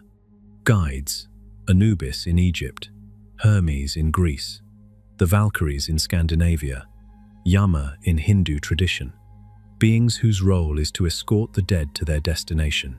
The technical term is psychopomp, a guide of souls. Moral judgment or evaluation, the weighing of the heart, the life review, the 3 judges of Hades, the karmic accounting. Multiple possible destinations, paradise or annihilation, Elysium or Tartarus, Valhalla or hell, heaven or dissolution, and the importance of proper death rites performed by the living. Coins for Karen, offerings for the Ka, prayers read aloud in the Bardo, funeral pyres for the Norse. These patterns predate contact between cultures. The Aztecs never met the Egyptians. The Aboriginal Australians never met the Greeks. The Norse never met the Hindus. And yet they all arrived at the same basic architecture for the afterlife. A journey, a guide, a judgment, a destination. Why? There are 2 possible explanations. The first is neurological. If the dying brain generates a consistent set of experiences, as the gamma wave studies and near-death research suggest, then every culture is simply encoding the same biological event in different symbolic language. The tunnel is universal because the optic nerve misfires the same way in every human brain. The life review is universal because the hippocampus activates the same way in every dying cortex. The beings of light are universal because gamma surges in the temporoparietal, occipital junction produce the same hallucinations, regardless of whether you worship Osiris or Odin. The second explanation is that they are all describing something real, something that exists beyond culture, beyond biology, beyond the physical structure of the brain. Something that every human civilization has glimpsed at the threshold of death and tried to capture in myth and ritual and sacred architecture. We cannot yet determine which explanation is correct, but the pattern is there, and it does not stop with the ancient world. The 3 largest religions on earth today, Christianity, Islam, and Judaism, collectively followed by over 4 billion people, have their own answers to the question of what happens after death. And their answers share more with the ancient traditions than most believers realize. Chapter 9. The Abrahamic Answer. Roughly 4 billion people alive today follow one of 3 religions that trace their origins to the patriarch Abraham: Christianity, Islam, and Judaism. Between them, they account for more than half the population of the earth, and all 3 have placed death at the very center of their theology. Christianity is the largest religion on the planet, with approximately 2.4 billion adherents, and its entire theological structure revolves around a single event, a death, and what came after it. The central claim of Christianity is that Jesus of Nazareth, crucified by the Roman authorities in approximately 33 of the Common Era, rose from the dead 3 days later. This resurrection is not treated as a metaphor or a spiritual teaching. In mainstream Christian doctrine, it is a historical event. The body that was placed in the tomb walked out of it. And this event, Christians believe, changed the nature of death forever. Because of the resurrection, Christianity teaches that death is not the end for anyone. At the second coming of Christ, all the dead will be raised, not just their souls, their bodies. This is the doctrine of bodily resurrection, and it distinguishes Christianity from many other afterlife traditions. The promise is not just spiritual survival, it is physical restoration, a new body, a glorified body, a body freed from disease, decay, and death. Upon resurrection, The dead face judgment. The righteous are granted eternal life in the presence of God. The unrighteous are separated from God permanently. The precise nature of this separation varies enormously across Christian traditions. Some interpret it as literal fire and eternal torment. Others interpret it as the absence of God's presence, a spiritual condition rather than a physical punishment. The Catholic tradition includes purgatory, a temporary state of purification where souls that are destined for heaven are cleansed of remaining sin. Protestant traditions generally reject purgatory, holding that salvation is determined at the moment of death. The Western imagination of heaven and the other place has been profoundly shaped by a poem. In 1320, the Italian poet Dante Alighieri completed the Divine Comedy, a journey through 3 realms of the afterlife. 9 concentric circles of descent, each punishing a different category of sin with increasing severity. 7 terraces of purgatory, each purging a different spiritual failing, and 9 celestial spheres of heaven, ascending toward the ultimate vision of God. Dante's vision was literary, not doctrinal, but its influence on the Christian imagination has been incalculable.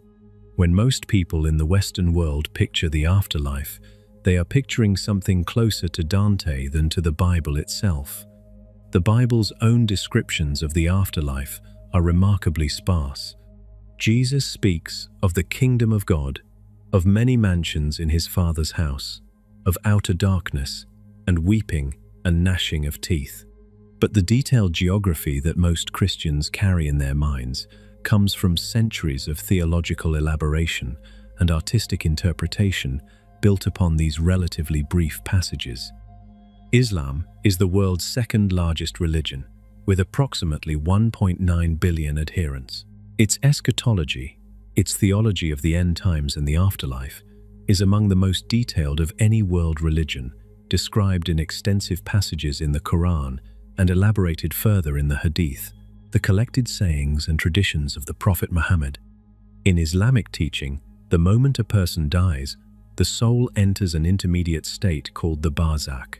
This is not the final destination. It is a waiting room. In the grave, 2 angels named Munkar and Nakir visit the deceased and ask 3 questions. Who is your Lord? What is your religion? Who is this man who was sent among you? The righteous answer correctly and are shown a glimpse of paradise. The wicked cannot answer and are shown a glimpse of their punishment.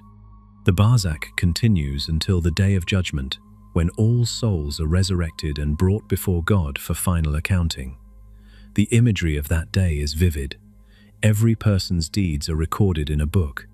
The book is opened, and the deeds are weighed on a cosmic scale called the mizan. Good deeds on one side, sins on the other. The parallel to the Egyptian weighing of the heart is striking. A scale, a moral accounting. The weight of your life measured against a standard of divine justice. Different cultures, different centuries, different continents, same structure. After the weighing, the dead must cross as-sirat, a bridge over the fires of punishment. The bridge is described in the Hadith as thinner than a hair and sharper than a sword. The righteous cross it with ease, some at the speed of lightning. The wicked stumble and fall. The bridge is not a metaphor. In Islamic tradition, it is a real test, a physical crossing that separates the saved from the condemned. Paradise in Islam is called Jannah, and it is described with lavish, sensory detail. Gardens beneath which rivers flow, rivers of water, of milk, of honey, and of wine that does not intoxicate. Fruits of every kind, garments of silk, reunion with loved ones, and the greatest reward of all, the beatific vision, seeing the face of God. The punishment of Jahannam is described with equal specificity. Fire, boiling water, chains, trees with fruit like the heads of demons. The suffering is proportional to the sins committed. Among Islamic scholars, there is active debate about whether Jahannam is eternal for all its inhabitants, or whether Muslim sinners serve a finite sentence before being admitted to paradise. The majority view holds that believers will eventually be released, while those who rejected faith entirely face permanent separation from God. Judaism, the oldest of the three Abrahamic faiths, takes a notably different approach. Where Christianity and Islam provide elaborate maps of the afterlife, Judaism largely declines to draw one. The Hebrew Bible, the Tanakh, contains remarkably few references to what happens after death. The word Sheol appears throughout the text, but it is not a place of punishment. It is a shadowy, indistinct realm, where the dead exist in a diminished state. The Psalms describe Sheol as a place of silence, where the dead do not praise God. It is closer to the Greek asphodel meadows than to any concept of heaven or perdition. Later, Jewish thought, particularly in the rabbinic period, developed more detailed concepts. Olam haba, the world to come, is a future state of perfection that will be established after the coming of the Messiah. Gan Eden, the Garden of Eden, is a paradise for the righteous. And Gehinnom is a purgatorial state.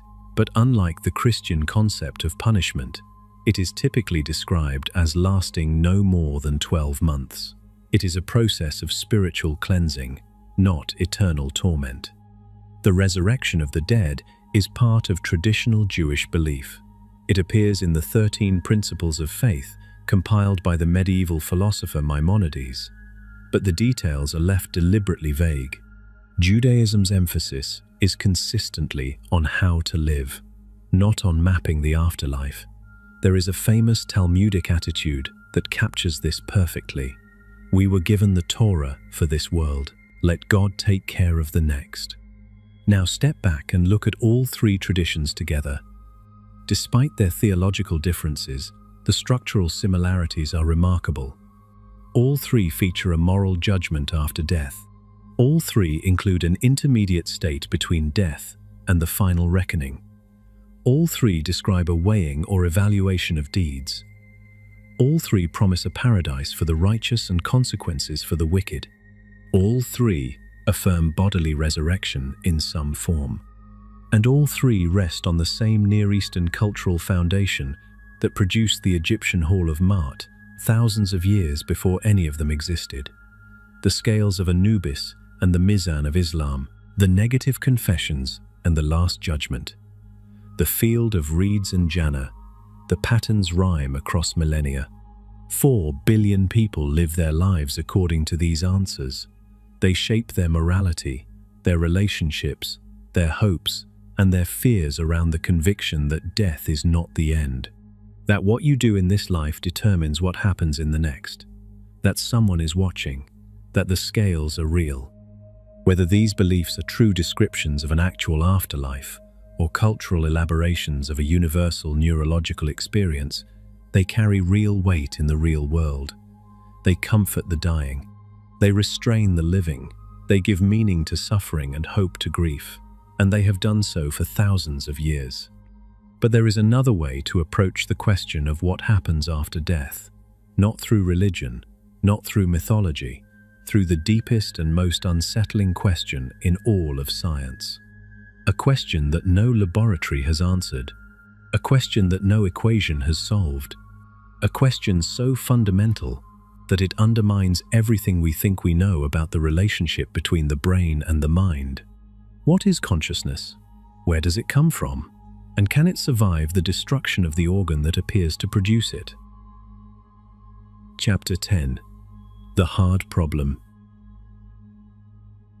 In 1995, a philosopher named David Chalmers stood before a room full of scientists and asked a question that none of them could answer. He called it the hard problem of consciousness, and 3 decades later, it remains unsolved. The question is simple. Why does subjective experience exist at all? We can map the brain down to the individual neuron. We can track electrical signals across the cortex in real time. We can identify which regions activate when you see red, taste chocolate, hear music, or feel grief. We can describe the mechanics of consciousness with extraordinary precision, but we cannot explain the one thing that matters most. Why is there something it is like to be you? When light hits your retina, photoreceptor cells convert it into electrical signals. Those signals travel through the optic nerve to the visual cortex, where they are processed through a hierarchy of neural circuits that extract edges, colors, motion, and depth. We can describe every step of that process, but none of it explains why you experience the color red, why there is a qualitative, subjective feeling associated with seeing it, why you do not simply process the light the way a camera does, recording the wavelength without experiencing anything at all. Chalmers distinguished between the easy problems of consciousness and the hard problem. The easy problems are not actually easy. They are enormously complex. But they are easy in principle because they are problems about function. How does the brain process sensory information? How does it integrate data from different modalities? How does it direct attention? How does it generate behavior? These are engineering questions. With enough time and technology, we can answer them. The hard problem is different. The hard problem asks why any of that functional processing is accompanied by experience.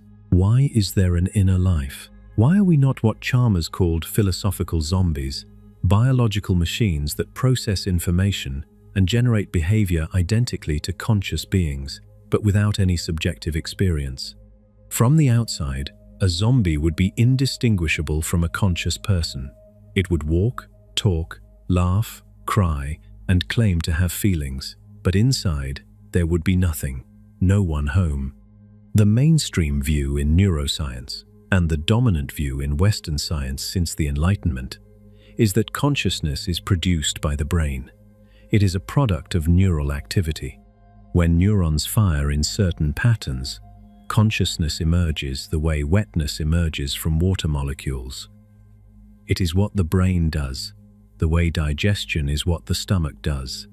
Francis Crick, the co-discoverer of the structure of DNA, put it bluntly in his 1994 book, The Astonishing Hypothesis. You, your joys and your sorrows, your memories and your ambitions, your sense of personal identity and free will, are in fact no more than the behavior of a vast assembly of nerve cells and their associated molecules. You are nothing but a pack of neurons. This is the materialist position. Consciousness equals brain activity. Destroy the brain, destroy consciousness. Death is the permanent end of subjective experience. It is a powerful framework. It is supported by enormous amounts of evidence. Brain injuries change personality. Drugs alter consciousness. Specific brain regions are reliably associated with specific mental functions. Damage to the hippocampus destroys the ability to form new memories. Damage to the fusiform gyrus destroys the ability to recognize faces. Damage to Broca's area destroys the ability to produce speech.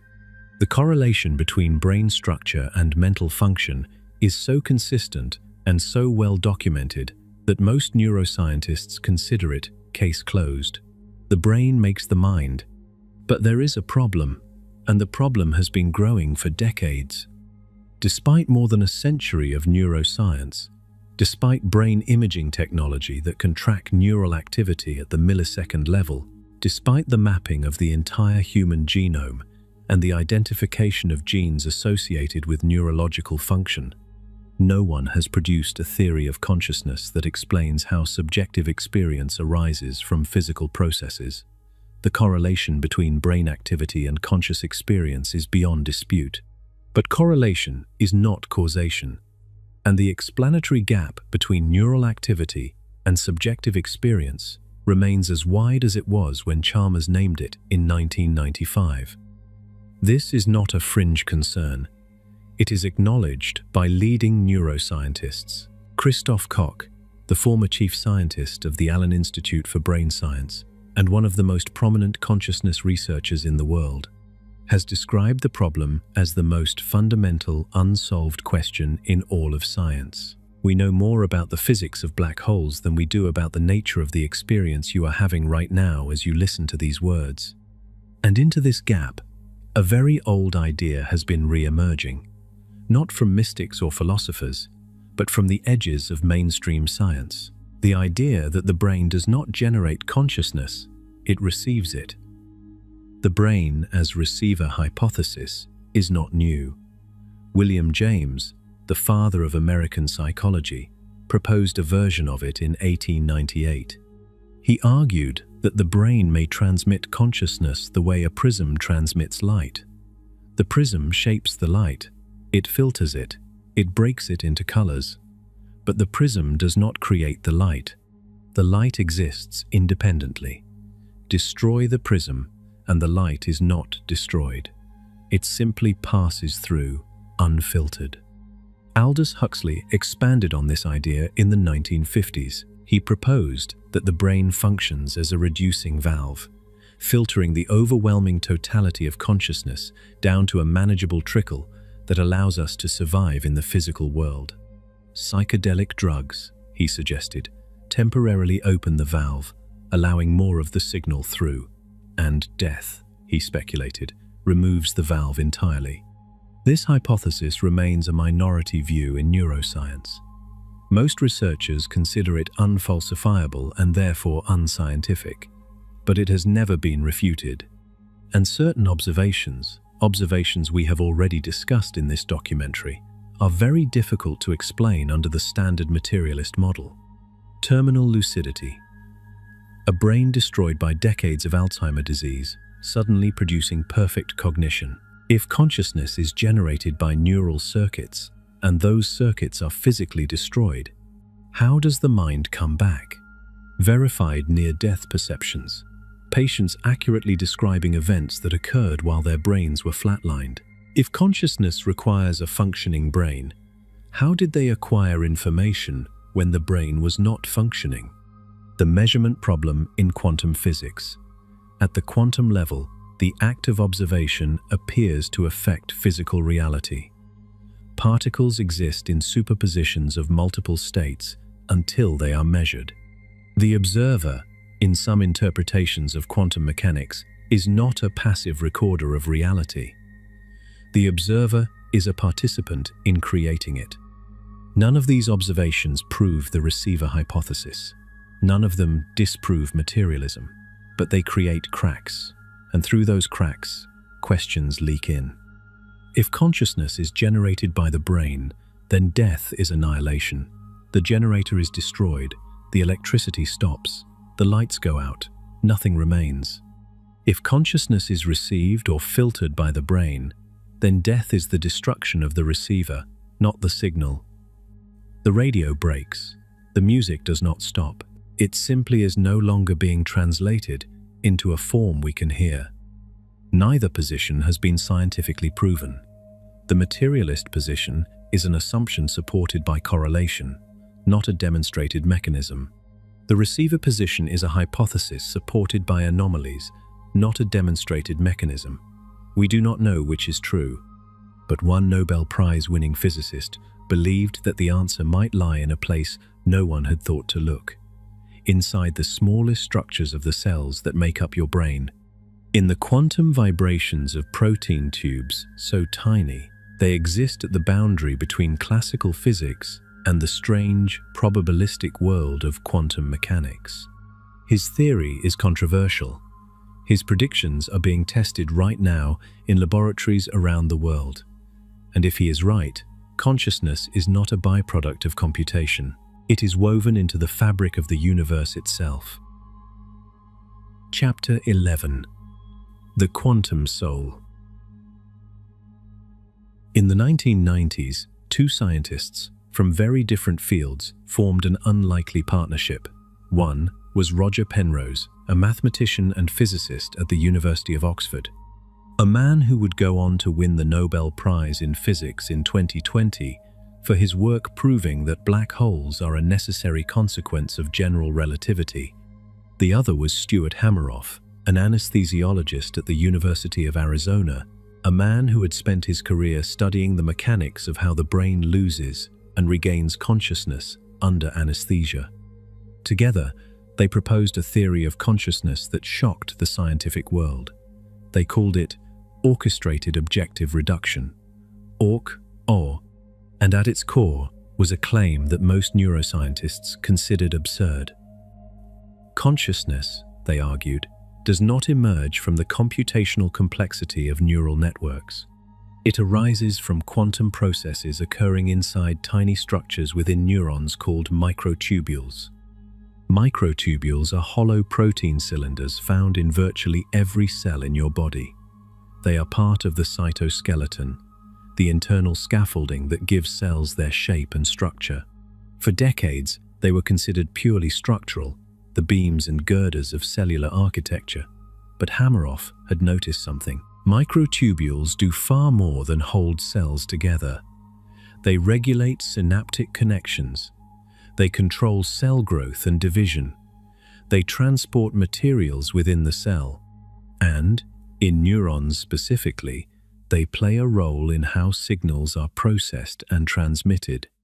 Hameroff also noticed something else. When you go under general anesthesia, you lose consciousness.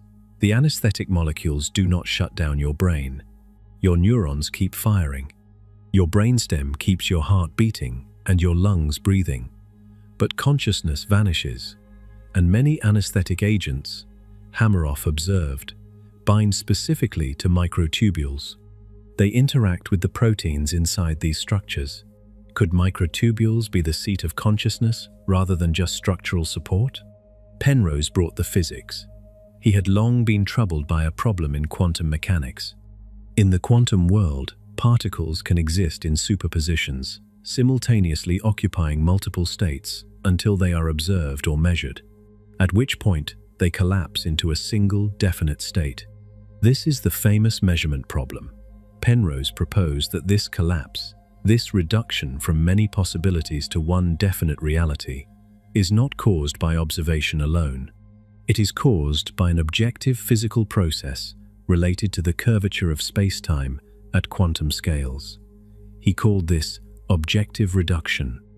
Combine Hameroff's microtubules with Penrose's physics, and you get Orch-Or. The theory proposes that quantum superpositions build up within the tubulin proteins of microtubules inside neurons. These superpositions are not random. They are orchestrated by biological processes, by the computational activity of the neural network. When the superpositions reach a critical threshold determined by quantum gravity, they collapse. They undergo objective reduction. And each collapse is a moment of conscious experience. In this framework, consciousness is not something the brain computes. It is something the brain tunes into.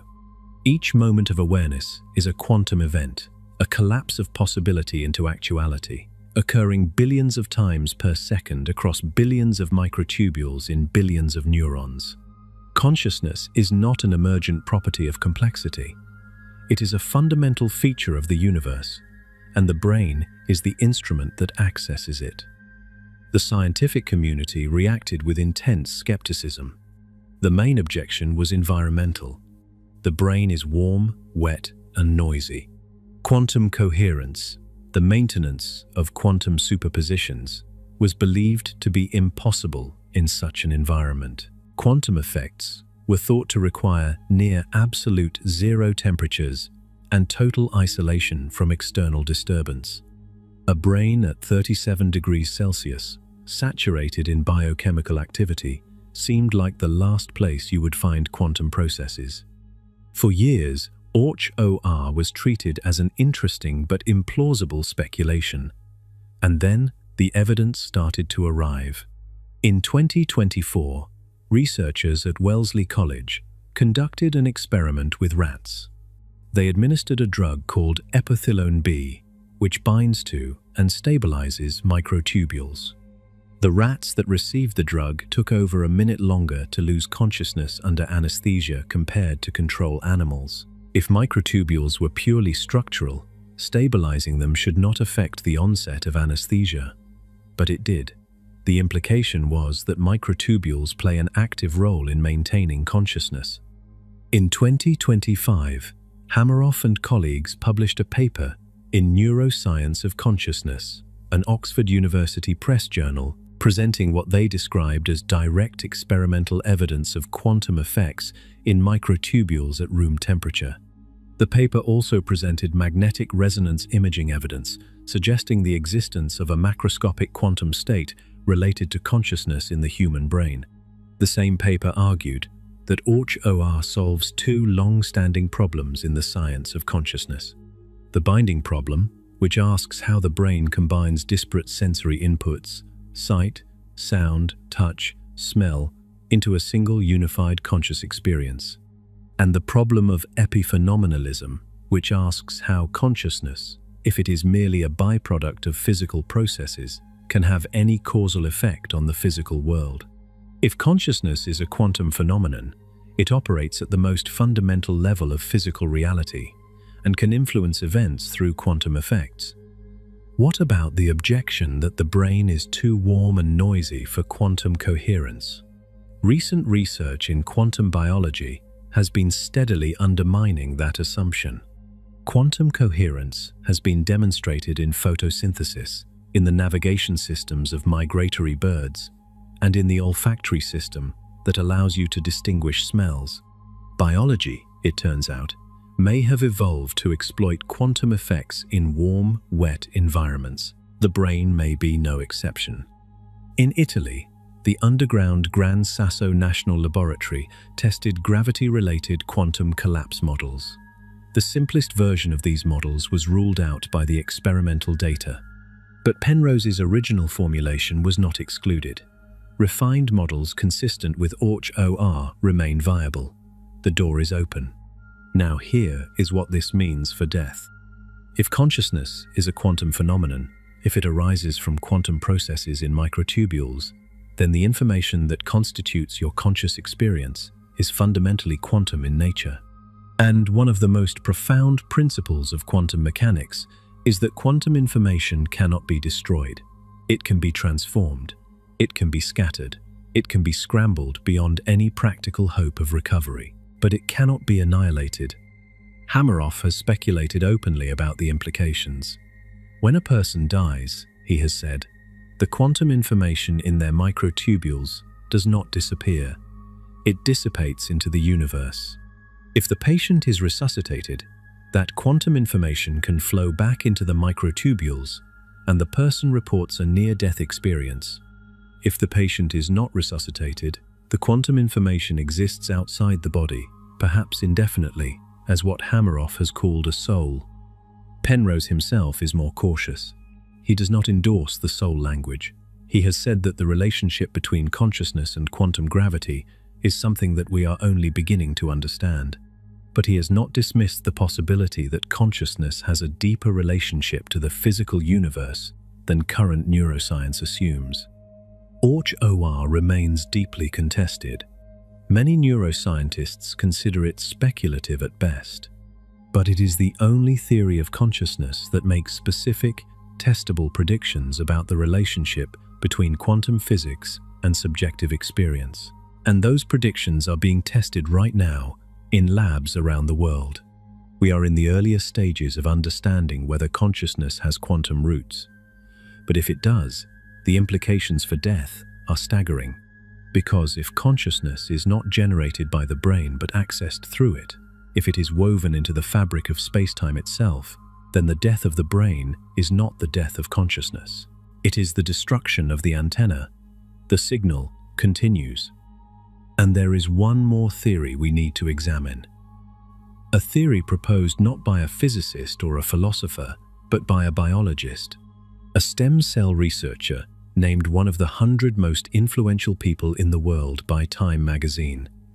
A man who looked at quantum mechanics, looked at consciousness, looked at the nature of reality itself, and arrived at a conclusion so radical that it overturns everything we think we know about the relationship between life and the universe. His name is Robert Lanza, and his theory says that death does not exist at all. Chapter 12. Death is an illusion. Robert Lanza is not a mystic. He is not a philosopher. He is a scientist, a stem cell researcher whose work has been recognized by the National Institutes of Health, the National Academy of Sciences, and Time magazine, which named him one of the 100 most influential people in the world in 2014. He has published hundreds of peer-reviewed papers. He has pioneered techniques in regenerative medicine. His credentials in mainstream biology are impeccable. And in 2009, he published a book that proposed something that most of his colleagues considered outrageous. The book was called Biocentrism, and its central claim was this: life and consciousness are not products of the universe, they are the foundations of it. The conventional view of reality goes like this. The universe came first. 14 billion years ago, the Big Bang created space, time, matter, and energy. Over billions of years, stars formed, planets coalesced, chemistry became biology, and eventually, on at least one small planet orbiting an ordinary star, life emerged. Consciousness is a late arrival, a product of evolution, an emergent property of sufficiently complex brains. The universe does not need consciousness. Consciousness is an accident, a byproduct, a passenger on a bus that was going somewhere anyway. Lanza turned this entirely upside down. He argued that consciousness does not emerge from the universe. The universe emerges from consciousness. Space and time are not objective realities that exist independently of observation. They are tools of biological perception. They are the way consciousness organizes its experience. Without an observer, Lanza argued, space and time have no independent existence. This sounds like philosophy, but Lanza grounded his argument in physics, specifically in the most famous experiment in quantum mechanics, the double-slit experiment. Here is the experiment in its simplest form. You fire individual particles, photons or electrons, at a barrier with two slits in it. Behind the barrier is a detection screen that records where each particle lands. If particles are just particles, little bullets of matter, you would expect to see two bands on the screen, one behind each slit, but that is not what happens. The particles create an interference pattern, a series of alternating light and dark bands that is characteristic of waves. Each particle, somehow, passes through both slits simultaneously, interferes with itself, and lands in a pattern that only makes sense if it traveled as a wave. But here is where it gets strange. If you set up a detector at the slits to observe which slit each particle passes through, the interference pattern disappears. The particles behave like particles again. Two bands. No wave pattern. The act of observation changes the behavior of the physical system. This is not disputed. It has been replicated thousands of times in laboratories around the world. It is one of the most well-established results in all of physics, and it raises a question that physics has never satisfactorily answered. What role does the observer play in determining reality? Lanza took this question and ran with it. If observation affects reality at the quantum level, and if the quantum level is the foundation of all physical reality, then the observer is not separate from the universe. The observer is integral to it. Consciousness is not a product of the physical world. The physical world is a product of consciousness. And if consciousness is fundamental, if it is the ground floor of reality rather than the penthouse, then it cannot be destroyed by the death of any particular biological body. The body is a temporary vehicle. Consciousness is what drives it. When the vehicle breaks down, the driver does not disappear. Lanza combined this with the many worlds interpretation of quantum mechanics, a mainstream interpretation proposed by physicist Hugh Everett in 1957. The many worlds interpretation holds that every quantum event causes the universe to split into multiple branches, each representing a different possible outcome. In this framework, every possible version of reality exists simultaneously in an infinite branching tree of parallel universes. Lanza's extension was elegant and unsettling. When you die in one branch of the multiverse, consciousness simply continues in another branch where you are still alive. Death is real for the body. It is not real for consciousness. From the perspective of the observer, from the perspective of the mind, death never happens. You simply find yourself in the next moment, in another version of reality, where the fatal event did not occur. He found support for this idea in an unlikely place, in a letter written by Albert Einstein. In 1955, Einstein's lifelong friend Michel Besso died. Einstein wrote a condolence letter to Besso's family that has become one of the most quoted passages in the history of physics. "Now Besso has departed from this strange world a little ahead of me," Einstein wrote. "That means nothing. People like us know that the distinction between past, present, and future is only a stubbornly persistent illusion." Einstein was not being mystical. He was being precise. In the framework of relativity, which Einstein himself created, time does not flow the way we experience it. Past, present, and future all exist simultaneously in what physicists call the block universe. The distinction between them is a feature of perception, not of physics. Death, in this view, is an event that occurs at a specific point in space-time, but the person exists at other points in space-time as well. And from the perspective of physics, all of those points are equally real. Lanza also pointed to the first law of thermodynamics. Energy cannot be created or destroyed. It can only change form. The human brain generates roughly 20 watts of electrochemical energy. When the brain dies, that energy does not vanish. It must take another form. It dissipates as heat. It is absorbed by the surrounding environment. But it does not cease to exist. Energy is conserved. The criticism of biocentrism has been fierce. Theoretical physicist Lawrence Krauss dismissed it, saying he saw no scientific breakthroughs in the theory. Philosopher Daniel Dennett called it the opposite of a theory, arguing that Lanza does not explain how consciousness happens at all. And many physicists have pointed out that the role of the observer in quantum mechanics is far more nuanced than Lanza's account suggests. The observer in quantum mechanics does not have to be a conscious being, a detector, a piece of measuring equipment. Anything that interacts with a quantum system can cause wave function collapse. Consciousness may not be special in the way Lanza claims. These are legitimate criticisms. Biocentrism remains more philosophy than testable science. It makes few predictions that can be experimentally verified or falsified. And in science, a theory that cannot be tested is a theory that cannot be confirmed. But biocentrism does something that mainstream physics has failed to do. It takes the observer problem seriously. It takes the hard problem of consciousness seriously.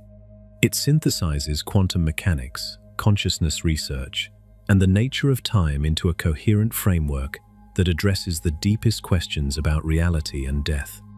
And for many people, it offers what religions have always offered: the possibility that death is not the end, but framed in the language of science rather than faith. Whether through quantum mechanics, biocentrism, or Buddhist philosophy, a growing number of frameworks propose that consciousness is more fundamental than matter, that the universe is not a machine that accidentally produced minds, that minds are the foundation upon which the universe is built, and that death, whatever it does to the body, may not touch the thing that matters most. But we should not get lost in theory. Because there is one thing that science knows for certain about what happens after death. One thing that is measurable, observable, and undeniable. And it is not about consciousness, or souls, or quantum mechanics. It is about atoms, about the physical stuff you are made of, and what happens to it when you are gone. Chapter 13. The Recycling of You. Let us talk about what we know, not what we believe, not what we hope, not what we theorize, what we know. Because after 12 chapters of gamma waves and spirit molecules and quantum souls and ancient underworlds, it is worth returning to the ground, to the solid, measurable, undeniable facts of physics and biology. The first law of thermodynamics states that energy cannot be created or destroyed. It can only change form. This is not a theory. It is one of the most fundamental and well-tested principles in all of science. No experiment has ever violated it. No observation has ever contradicted it.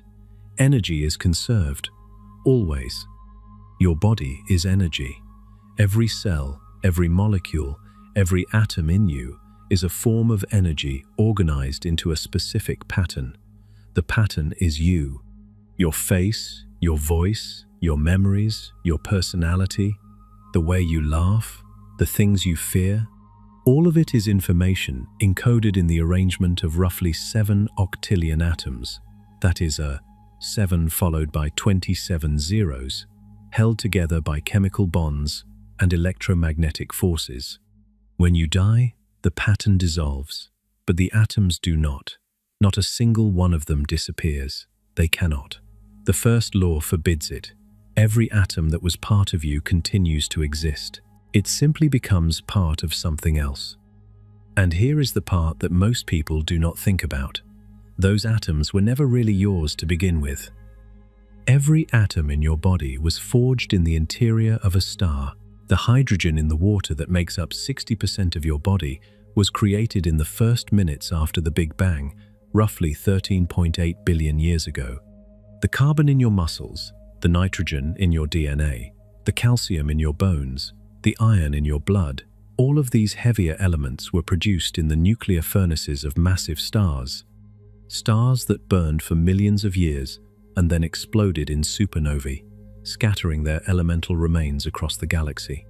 Those remains coalesced into new stars, new planets, and eventually into the thin film of biology that covers the surface of this particular rock orbiting this particular star. You are not metaphorically made of stardust. You are literally constructed from the debris of exploding stars. The calcium in your right hand may have come from a different supernova than the calcium in your left. The atoms in your body are older than the Earth itself. They were old when the dinosaurs walked. They were old when the first single-celled organism divided in a warm pool 3.8 billion years ago. And they will be here long after you are gone. When you die, whether your body is buried, cremated, or composted, those atoms re-enter the cycle. In burial, decomposition breaks down the complex molecules of your body into simpler compounds. Carbon dioxide is released into the atmosphere. Nitrogen and phosphorus seep into the soil. Water evaporates or percolates into the groundwater. Within a year, the atoms that were once you are incorporated into the soil, into plants, into insects, into the bodies of other organisms. A tree growing above a grave is, in a very real chemical sense, built in part from the person buried beneath it. In cremation, the process is faster. The intense heat breaks molecular bonds and converts organic matter into carbon dioxide, water vapor, and mineral ash. The gases disperse into the atmosphere. The carbon that was once part of your lungs might be absorbed by a forest 1,000 miles away. The water molecules that once carried oxygen through your bloodstream might fall as rain on a field in another country. The ash, rich in calcium phosphate, can be scattered or buried, returning minerals to the earth. A single human body contains enough carbon to make 900 pencils, enough phosphorus to make 2,200 match heads, enough iron to make a small nail, enough potassium to fire a toy cannon, enough sulfur to rid a dog of fleas. These numbers are whimsical, but the underlying truth is not.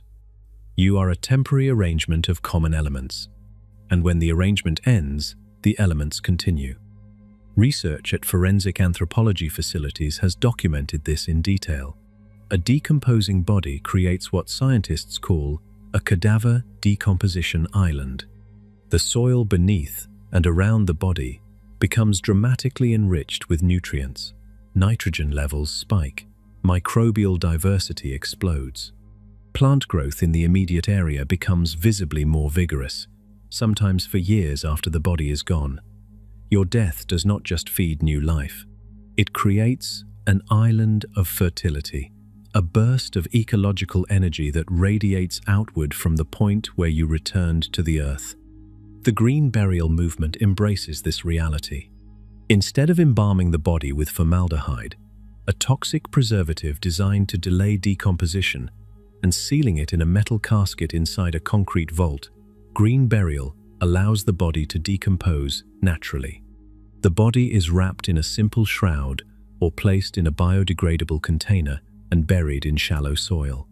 No chemicals, no concrete, no barriers between the body and the earth. The decomposition is rapid, complete, and ecologically productive. Human composting, which has been legalized in a growing number of jurisdictions, takes this further.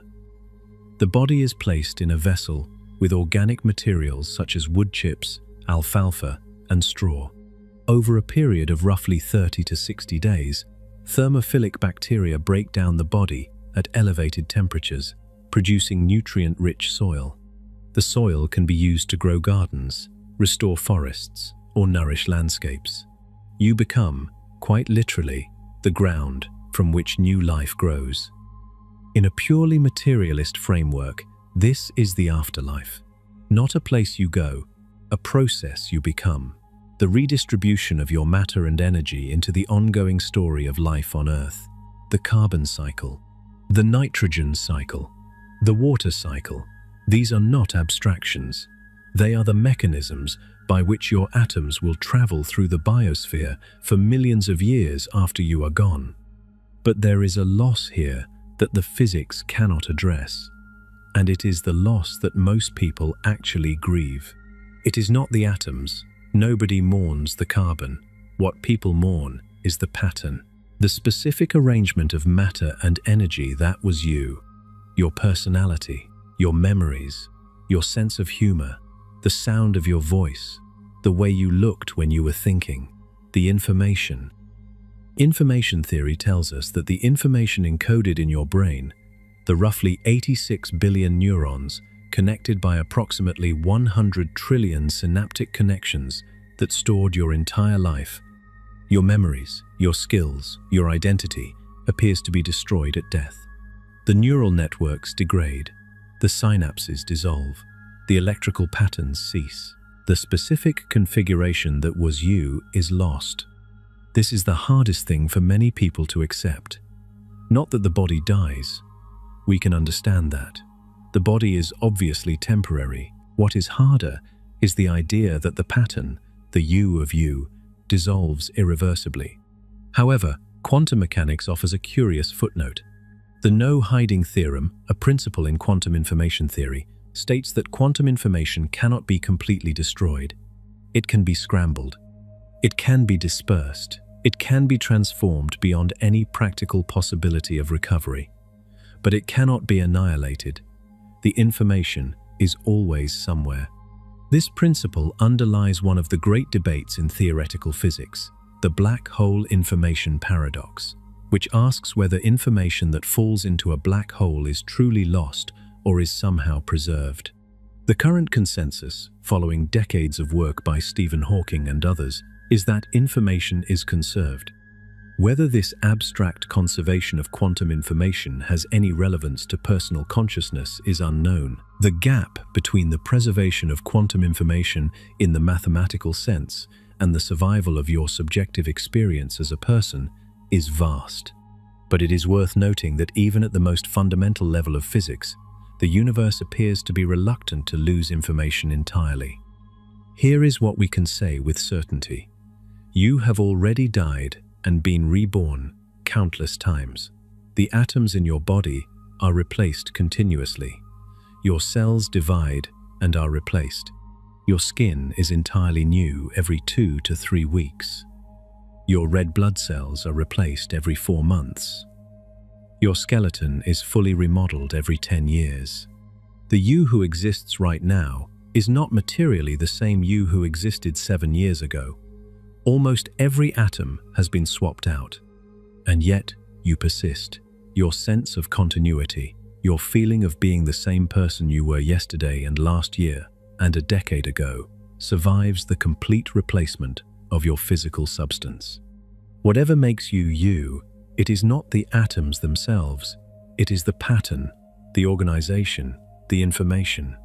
And the question of whether that pattern can survive the ultimate replacement the replacement of the entire body at once. The event we call death is the question that sits at the heart of every chapter we have explored tonight. We have one chapter left, and in it, we are going to try to bring all of this together: the science, the mythology, the philosophy, the quantum mechanics, the neurology, the ancient wisdom, and the modern uncertainty. We are going to stand at the edge of everything we know and everything we do not know, and we are going to ask the only question that matters. Chapter 14. The question that will never be answered.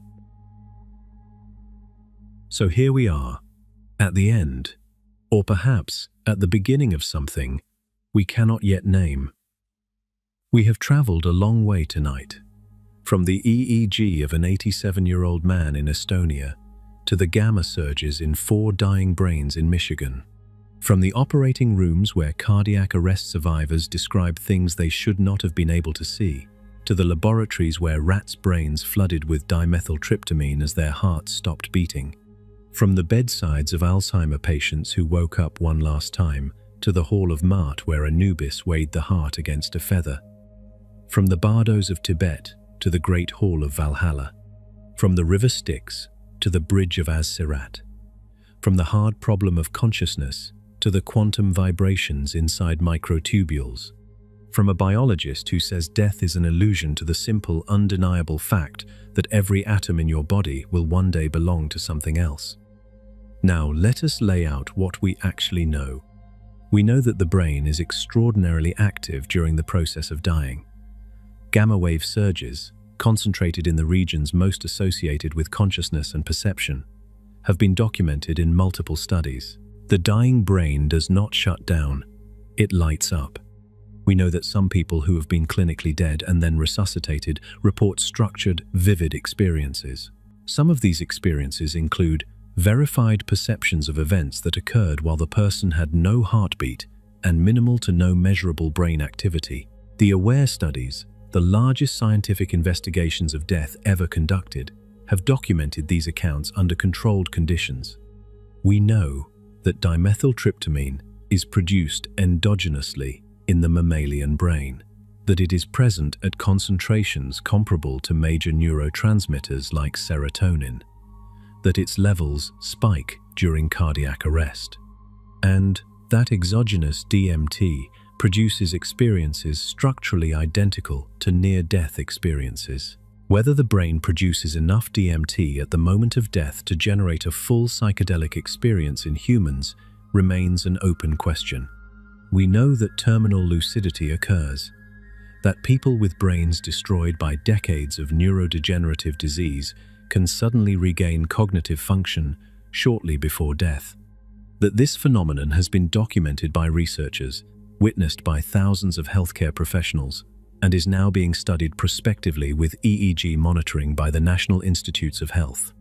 We know that virtually every civilization in human history has described an afterlife with strikingly consistent structural features: a journey, a guide, a moral evaluation, multiple possible destinations.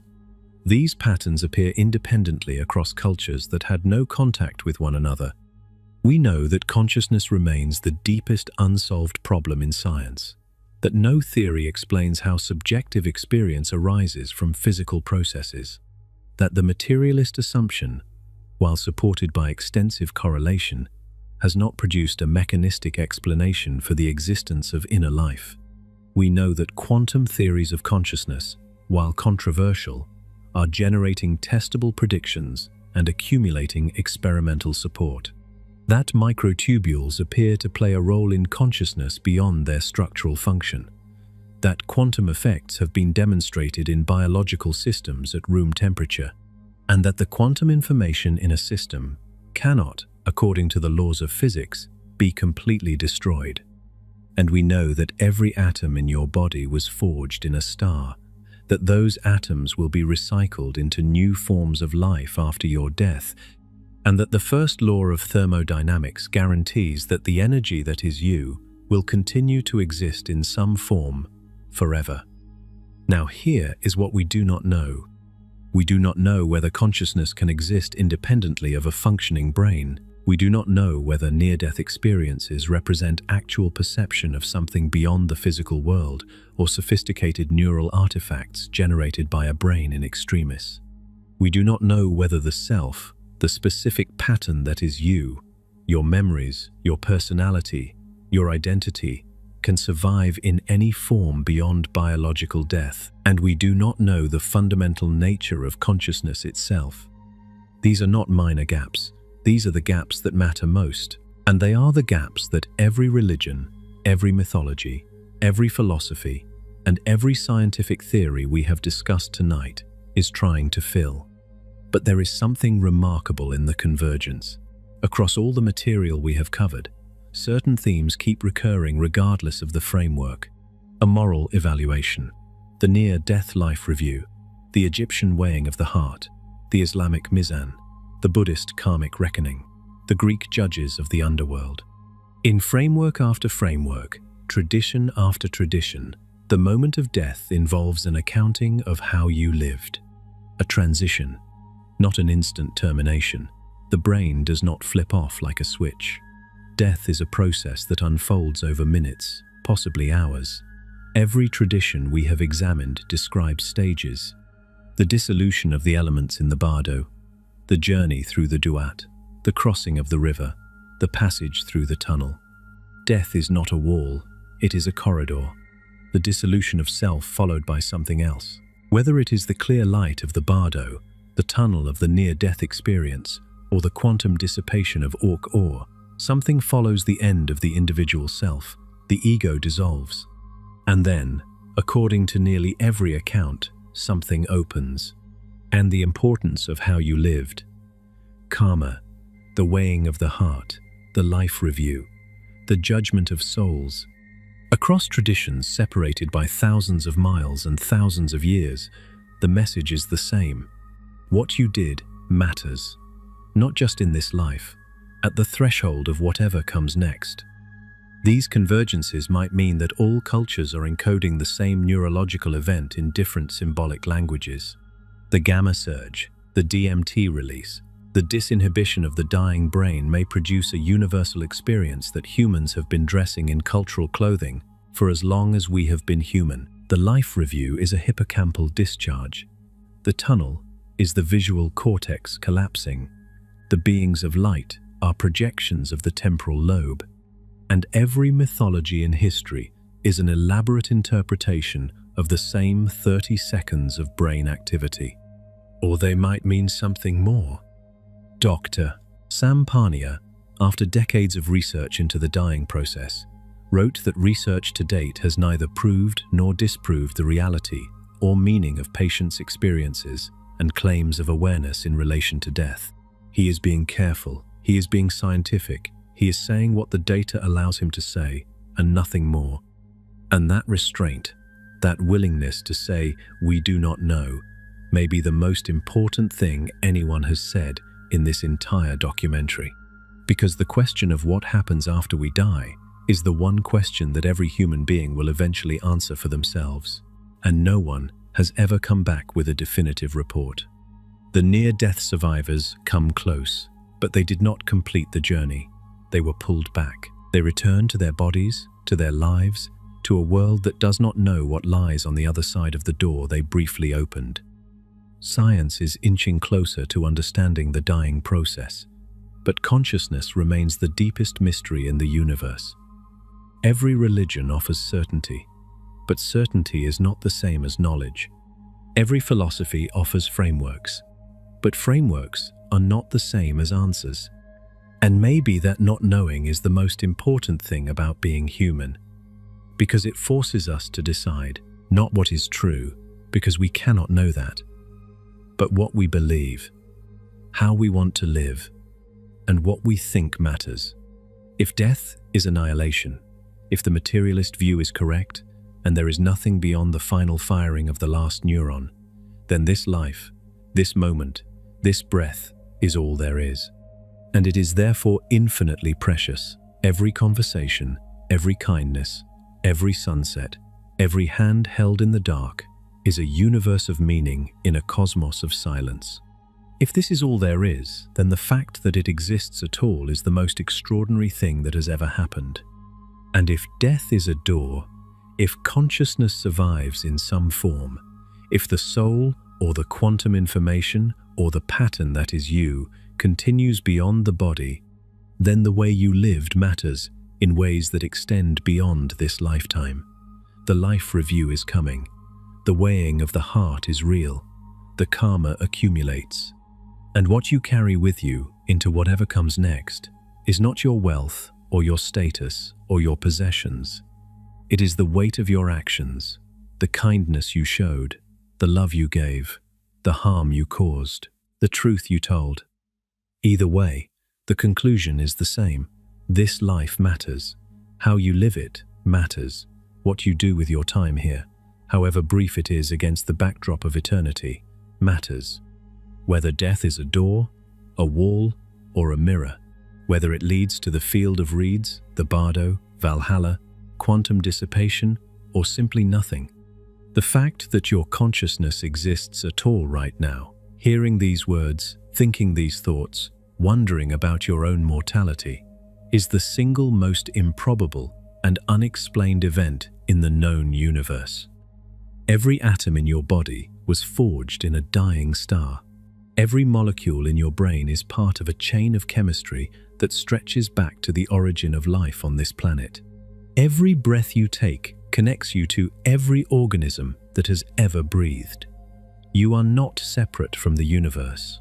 You are the universe, temporarily organized into a person, temporarily aware of itself, temporarily asking the question, whatever comes next, you were here, you existed, you wondered, and that, by any standard, scientific, spiritual, or mythological, is extraordinary.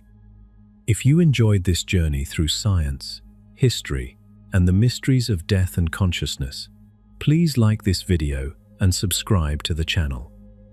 Your support makes these detailed investigations possible. Tell me in the comments what you believe happens after we die, and what topic should we explore next. These are not just questions for scientists or philosophers. They are questions for all of us.